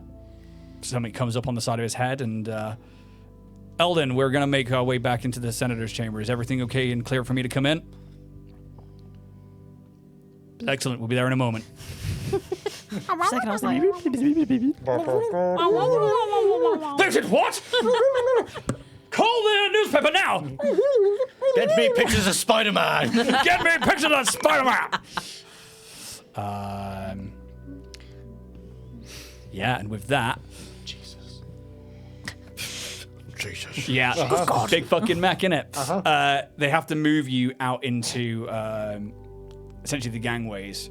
Taves, if you wait here for my word, get yourself ready and then meet me down on the surface when I call you down. Same again as before, guys. You're going to need to make contact with me. Ping, ping. As you Property. all make contact, Just the tips. new ID. And that same wave of blue hexagons washes over you all, and as it goes over your face, you go. it's gone. Keep in contact. Did you actually let go? No. I got a mech! Ida's back. He's out. Ida's got 5 negative levels. Woo! And you find yourselves, as the pixels wash away, back in the main chambers of Senator Calderon. You see less people in here this time. Now it's been a few hours. Eldin, this tall, short grey hair, kind of stoic, wearing kind of like a business suit with the new Valour flag on the lapel. Welcome back.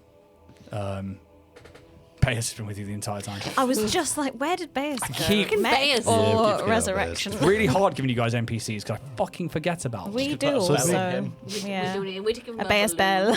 Bayes bell. That was quite powerful magic. It was. It was, Bayes. yes. Stayed with you two the entire time. It's because we're best friends. Yeah. That one should be over to you now, TJ. Cool. And our friend Bayes. Bayes. Bayes. It's you and me and our friend And Bayes. I like that. And you see out into what looks like late afternoon, early evening for DeMalco through the windows. I believe you wanted to look at the reactor. Yes, I've please. been given permission to take you there. Thank you. Did you want to go right now, or do you want to wait for Yes, I daybreak? think no time like the Yeah. present. Absolutely. Getting things done today. Yes. Bam, bam, Progress. bam. It's usually Checking the everything best off. way to do it. need to be I ready. think so. Yeah. Prepped, ready to rock, roll. Ida's back, by the way. Oh, it worked then. Almost. Except Ida is a Lashunta now. That is a change. And unconscious. Should be with you, Junie. Okay, like permanently. No. Like, Right. they think he just needs a lot of rest. Okay. But, like, right. yeah, Ida's back. That's nice. It is. Right. I've left the helmet there. Good. And my new data pad number. Scribbled on the Sure. inside. It's big numbers, isn't Well. it? Those are big numbers. Oh, Bam, lovely. wham, Oh, bam. devastating hit. Hammer fist. Skadoosh. A rotary cannon. Oh, Damn. TV. Oh my goodness. Oh, don't mind if I do. Oh, that's helpful that you've got a special action to throw up. Hurl.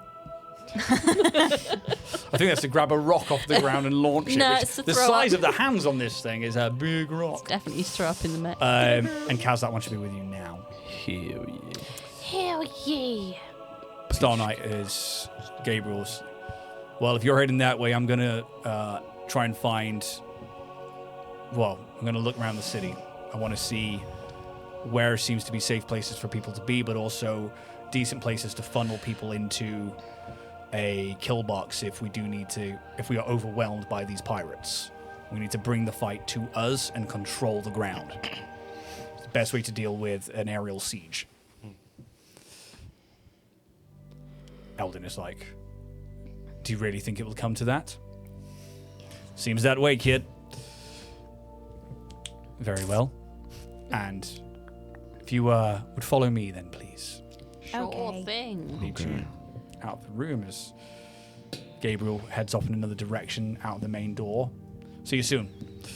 And you guys begin making your way towards a glimmering tower at the center of the city.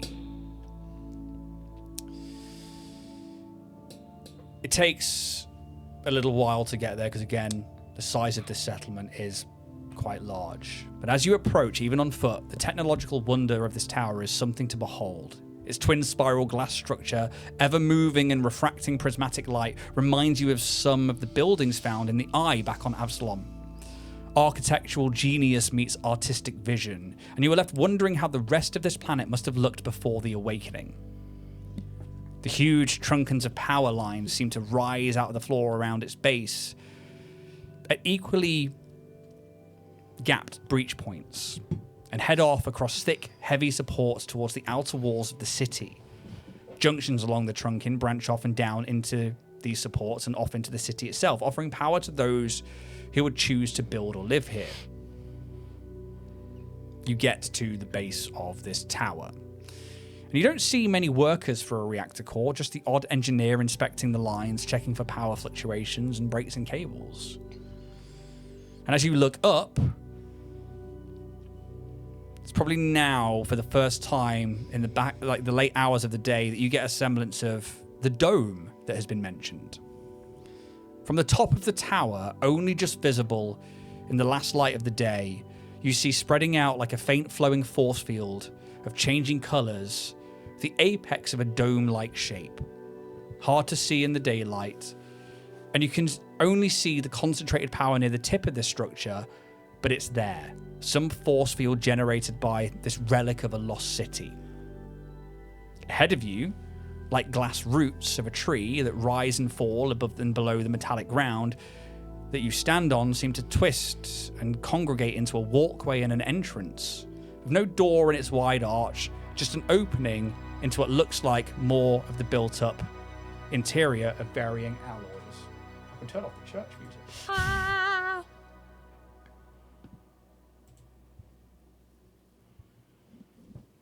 Let's go. Oh no, I've lost it.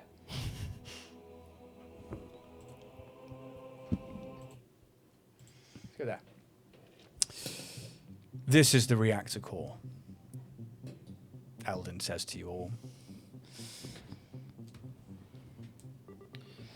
Cool. Right. Yeah. That's Cool. one place to start. Okay. What? It is the Guardian Orb that you were looking for, yes? Yes. It should be, I believe, in the old laboratory underneath its core. Yes. It's quite a network of tunnels that we will have to navigate. Tunnels, you say? Well, Don't we tell have an me when expert they've got over here. time. More walking. As you head in through the archway, you see that the bottom floor of this building is not unlike many of you stepped in before. Nothing seems grand or magical, just functional. It is a huge space of a few hundred feet across. A few terminals around the room seem to give off readings of some kind, while others map the city and its 8 individual power outlets and outputs to the surrounding neighborhoods. The floor is made of a hexagonal plating. Hexagonal plating that perfectly interlocks into place. But at the center of this room is a bowl-like depression, maybe 40 feet wide and dropping 20 or so feet down. Here, a faint but obvious powerful arcane tether seems to flow up from the center, shooting straight up towards a hovering ball of light some 100 foot above you. The walls are made from alloy and create small amounts of bulkheads. But as the walls rise, you begin to look upwards towards that light, and you see that they transition from the alloys into glass. The structures that you saw from the outside seem to break away from this metal and then begin that twin spiral twist. And you find yourself somewhat captivated by that ball of light in the center, as though you were harmonized with it for a brief moment. And after a few seconds, maybe 30, 40, as you come away from that feeling, the light changes shape from a ball into a more geometric pattern and moves upwards and away from you. The flow of energy at its center of this tower, that tether, doesn't seem to change at all. But the sense that this thing seems to have some resonance with you doesn't leave your thoughts. Maybe you kind of like come to and you look around, you see Eldon's like walking around like the outside of the room, looking around, but mostly at the ground and the walls. So they tap a small computer and kind of hold it up in places. Hand over to you.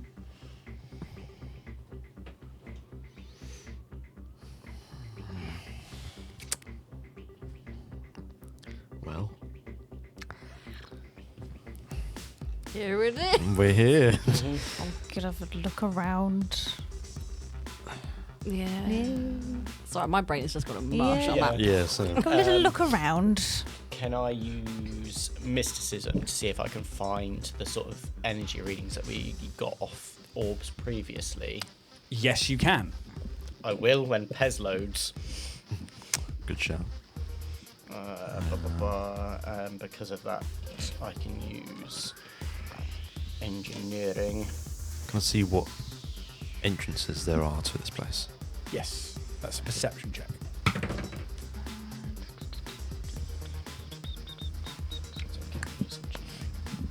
35. 35. I'm going to spend my cred stick. Cred stick? I might just do a general perception just to have a little look at stuff. Mysticism? 31. Okay. 32. Sorry, 41. I can't do math. So, you see that for those doing perception, that there is basically this one entrance that you come in, which looks like glass tree roots that create this archwayed entrance, and then there's no force field, no door. It just enters into this particular space. And there are some terminals around, but nothing that seems laboratory-like. Just this depression bowl and this tether of some kind of power in that rising and falling geometric shape. You do see, as Eldon kind of walks around to the other side of the room, that they seem to find something. And they stop, and you see like a hollow in the ground that could be a stairwell that leads down, but it's hard to tell. There's no railings or anything. It just seems to be like an open part of these hexes, and they seem to stop and wait. For you, Pez, you begin to look around and like consider the psychic resonance of the old orbs and also the power that they had, and maybe you head over to one of the other terminals, and you can tell that some of these terminals are newer and depict the city and its power intersections and the distribution of power that's being sent out. But also that's a fraction of what this thing is potentially capable to output. But then there are the older terminals that clearly depict the power of this reactor and the change in the shape that also seems to read the same power levels. However, you see that the parameters of the type of power seem to change when that shape changes. It's definitely giving off like a psychic energy. I don't think you've seen that with your orbs. Certainly not like this. The entrance is over here, Eldon says. You guys make your way over, and the entrance, as you move down beneath the reactor tower, is unremarkable, almost mundane by the standards of the beautiful structure above. It's a wide service access set into the tower's foundation. As you head down a set of stairs, you see that doors sealed open and marked with hexagon shield plating seemingly no longer are in use. The metal is scuffed and dulled, but well built. Clearly from an era when longevity mattered more than convenience down here. As you move past those doors, inside the space opens up into a network of subtunnels designed to carry power rather than people. Thick bundles of cabling line the walls and ceilings in orderly runs, labeled with tunnel names written in common, and a numbering system that maybe is close to a language, but it's maybe a language that's mostly fallen out of common use. Conduit rails hum softly as energy flows through them, clearly distributing power outward to distant neighborhoods, transit hubs, and industrial districts. Everything still works, but no one seems to be actively tending to it anymore. At least, you see no one. Eldon fiddles with the small data pad again, and in the hand, and they bring up like a small holo map that ejects from it, giving like a 3D view of the network of tunnels around the spire.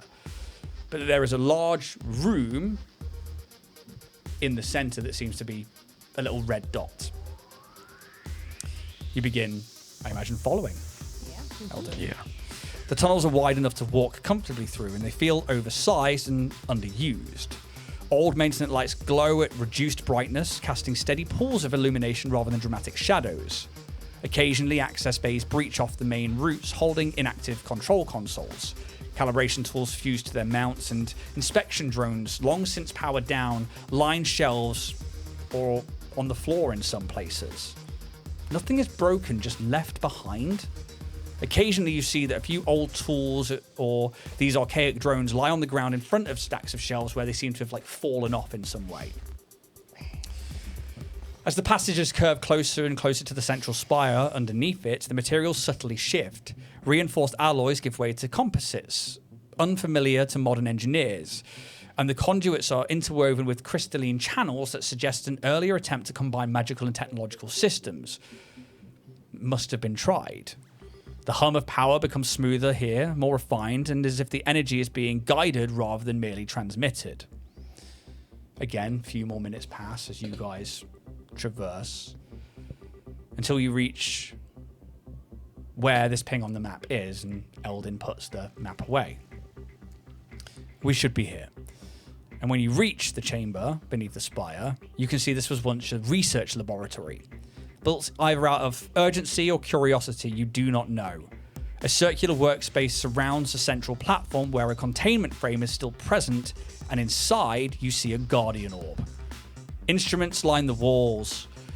Psychic resonance readers, arcane stabilizers, energy converters, all elegantly designed, all rendered obsolete by newer discoveries or safer methodologies. But active terminals nonetheless. But there's also many inactive terminals. There are signs of careful work rather than panic in the construction of this place. The facility seems like it would be someone or some people's daily place of work. Now, the chamber serves as little more than a convergence point. Power flows through it, indifferent to whatever once made this place special. The technology remains quiet, functional, and somewhat forgotten, an echo of a chapter in the city's development that the wider galaxy has already moved past. This is the laboratory that Rarely found. The Guardian Orb is up here in the center, and they begin moving towards it. And yeah, you're free to kind of go around the room.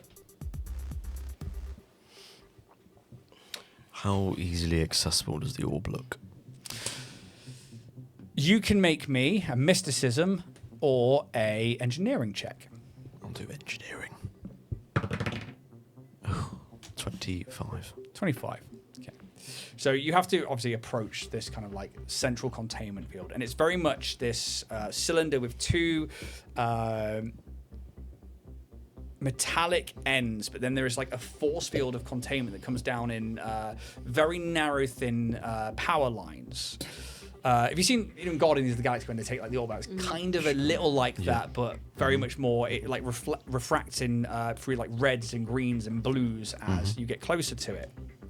You see Eldin kind of peering at it and looking towards it, and you do get again this sense of like resonance within yourself that you kind of not harmonize with it, but there is just like a little something emotive there for you.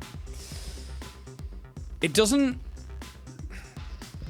look like too much of a problem if you were to try and take it, but you think that this, and you see like the energy coming off the top of it, looks just like the tether that you seem to be going into the ceiling above. This is what's powering the reactor, or it's siphoning power from it. Yep. And the colors that you could see in that dome above seem to like be the same, just a bit more concentrated here in that containment field. It's probably a case of either turning it off, removing it, or trying to force your way into the containment field and physically removing it. Does it look like that would cause you a lot of damage? Like it would it? You can make a mysticism check. I'm not good at that. 16. We take it out, the Cloacas are coming. 16. You have no clue. This is what powers the tower. It looks secure, but not secure at the same time. So I send Baron. The trouble is, we don't want to touch it No. preemptively. I Because just, the minute we touch that, all hell breaks loose. part of me kind of wants to make this a bit of a trap. Yeah, yeah. Because, you know, if all else fails and they try to grab it, we need to have a backup plan. Yep.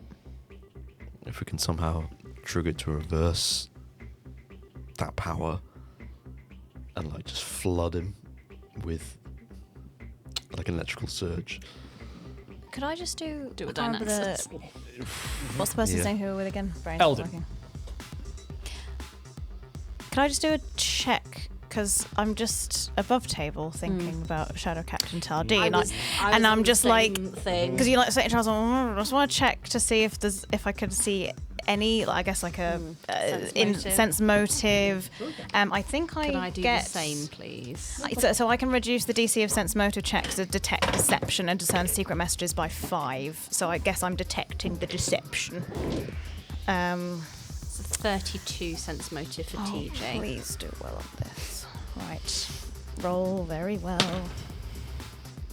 That's a 6. I'm going to use my hero point and roll again. Oh, there it goes. What was that? 15, 16? 16. That's like my 5th 16 today. Yeah, 16. 16. So that is a 16 plus 13 is something. Come on, you can do it. 29. There you go. That was great, Mass Boy. You don't know Eldin. No. So it's like there's not really much to look out for.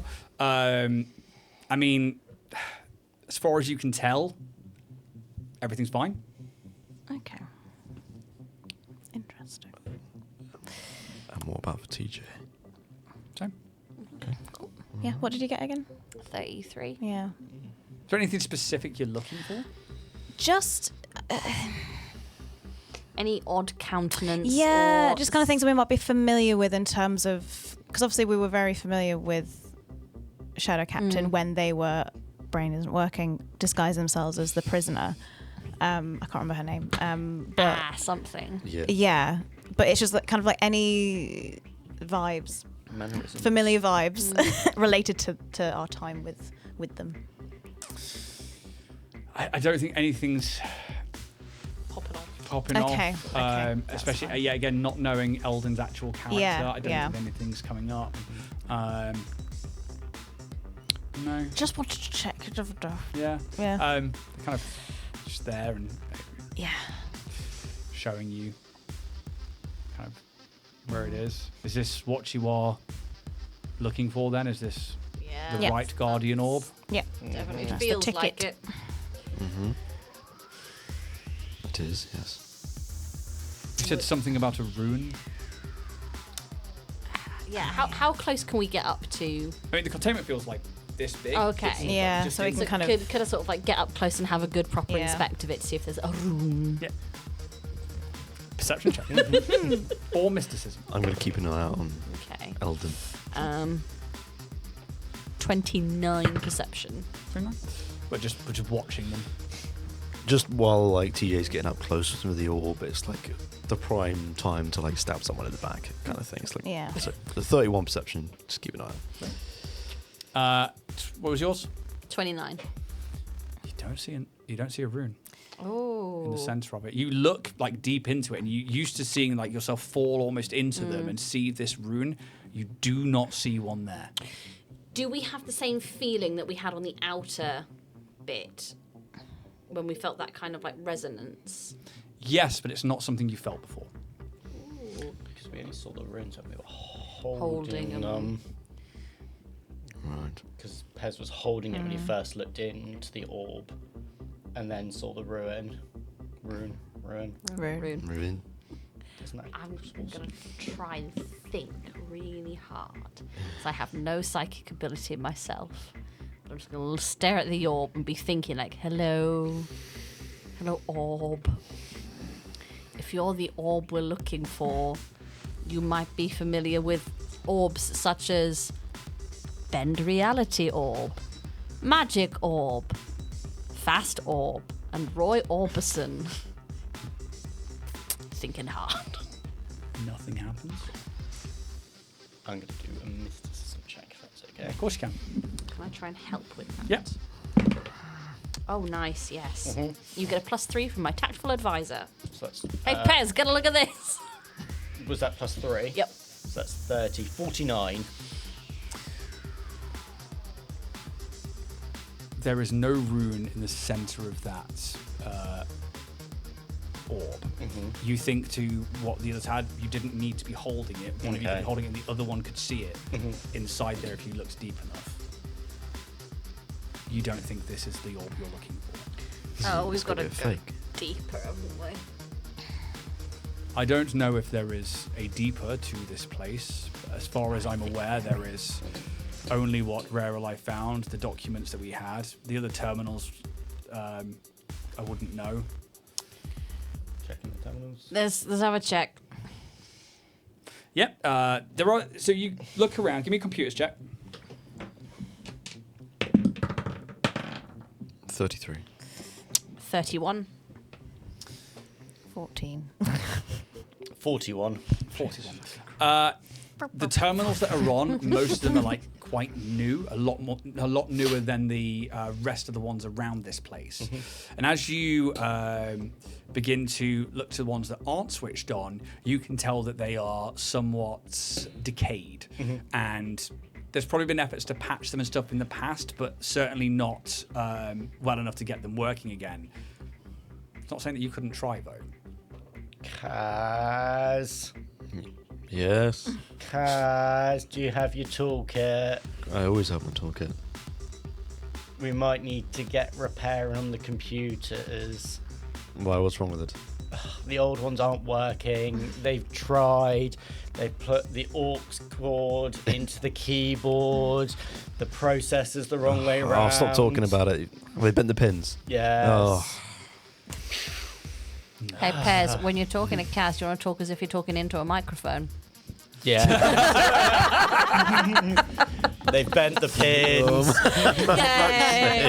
Fucking good. All right. Right. Okay. So is this not then the thing that you're looking for? Maybe not. Perhaps not. I will get the kit out and start trying to repair some of the older computers. While they're doing that, Junie, would you take a turn about the room with me?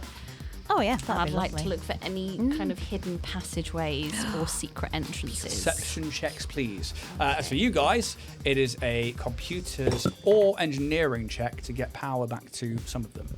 Spending that shit. Are you doing Good computers, catch. Jack? Or are you going to do engineering? I'll do 30. computers. Bear will aid you and get the auto aid. Oh, cool. You can use my special. Oh, you probably already have one anyway. The engineering specialty kit. Yeah. But yeah. 27. 30. You begin scouring the room. What are you looking for now? Secrets. Yes, secrets.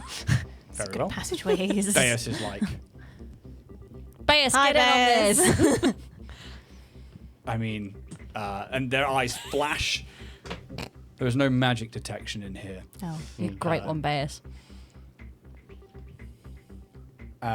Computers or engineering? I was doing computers. I got a 40. And you were doing?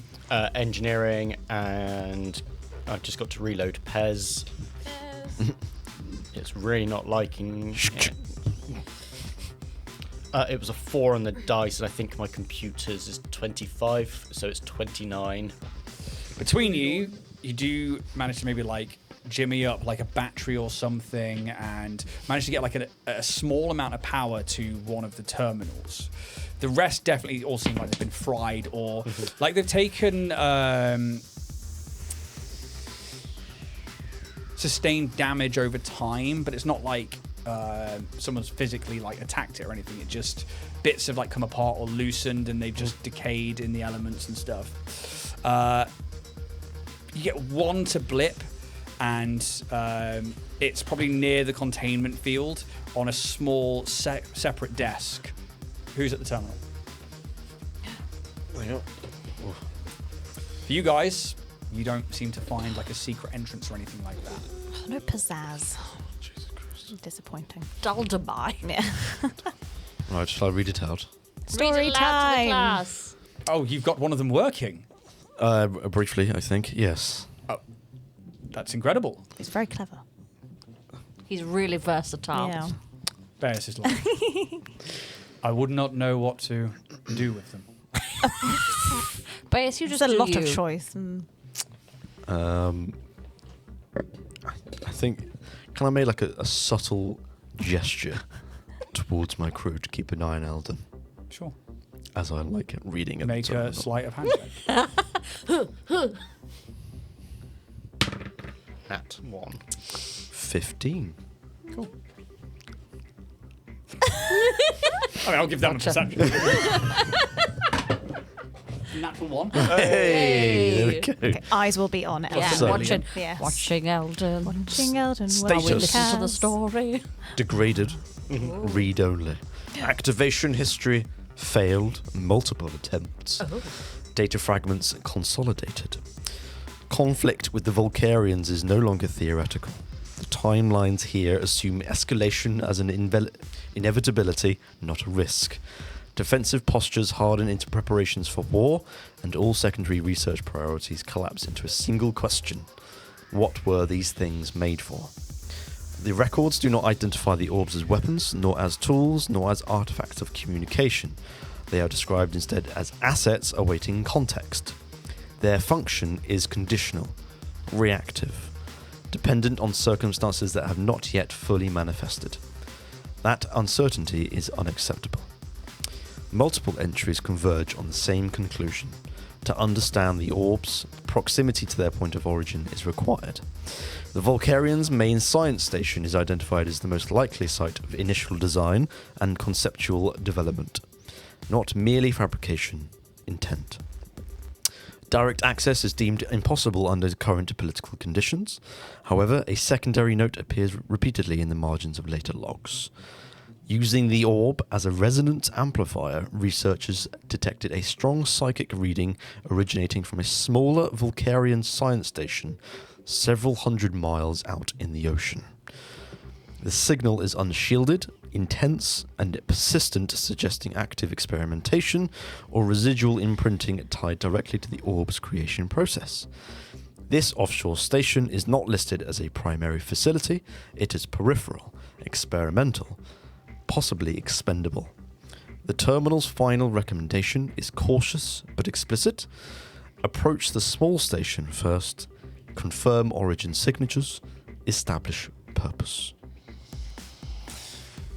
Read it out. What was? Do you roll on? Oh, I didn't actually. We can roll. Yeah. Or we just perception. Sense motive. Oh, since You do sense motive, you got? 31. I might do a perception because it's better. Oh my god, brain. 27. Yeah. They seem to listen and just watch. Seems the origin of these relics are perhaps found within this science station. The ground begins to vibrate. Oh, here we go. Yeah. It's not heavy to begin with. You think maybe the reactor or something is changing, but it does sustain until eventually it seems to become enough that you start to almost lose your footing, and it gets heavier and heavier. What do you do? What was that? Does it feel like it's coming from below us? Give me a life science check. Or a physical science check, sorry, I think. Does it feel like maybe a big colossi? I'm doing a physical science at 19. Kind of, yeah. It feels like the ground itself is like vibrating. Can we still communicate with the Knights of Galarion. Galarion? I keep trying to say Sardonia. I don't know, can you? Can I try Just to do be like, quick what's the test situation message. up there? Tremors down here. You send off the message. How's the orb looking in the thing? Fine. Okay. Is the reactor behaving normally? It seems to be. There's no... Give me an engineering check.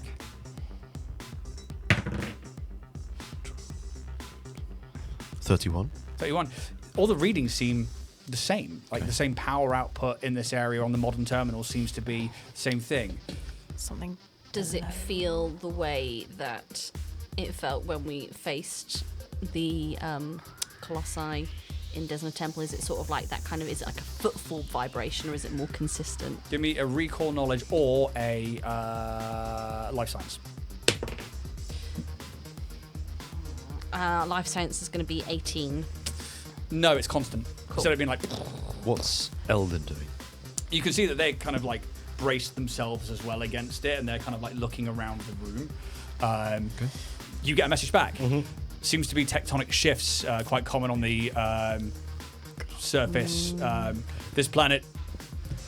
Wrong voice. Seems to be tectonic shift. It'd be a fucking worded message that you sent, wouldn't it? Yeah, seems to be tectonic shifts, very common on this planet.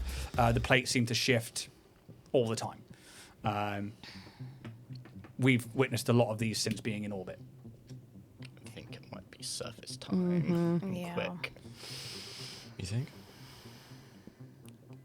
Eldin pulls back the map out. It's like, if we're heading up, we need to go quickly before any of this falls in on us.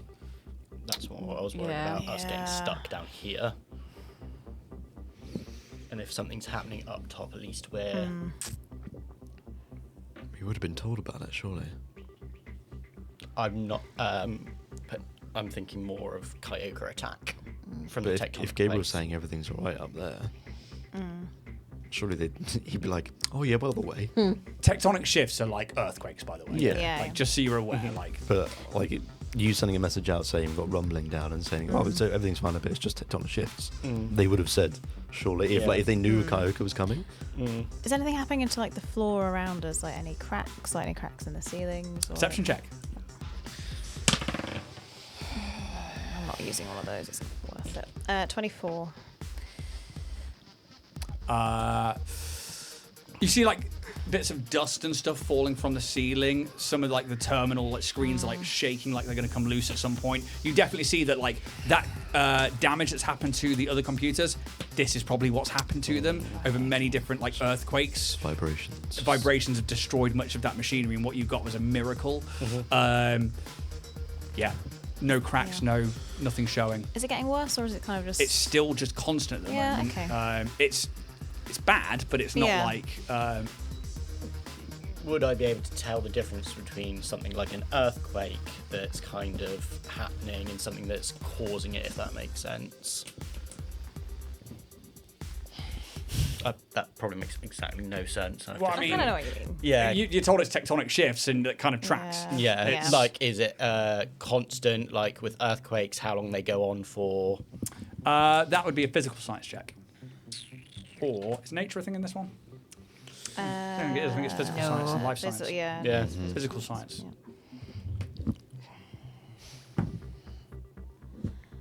I'm too busy looking the other way with a nat one. Nice, lovely. Yeah. Are we moving up top? I think that's probably best. Bass is like, it is quite violent. What a Right. bias is Yeah, saying. I mean Get that's up the there. most emotion we've got having this whole Eldon, time. lead the way. And they Please. will begin like following the map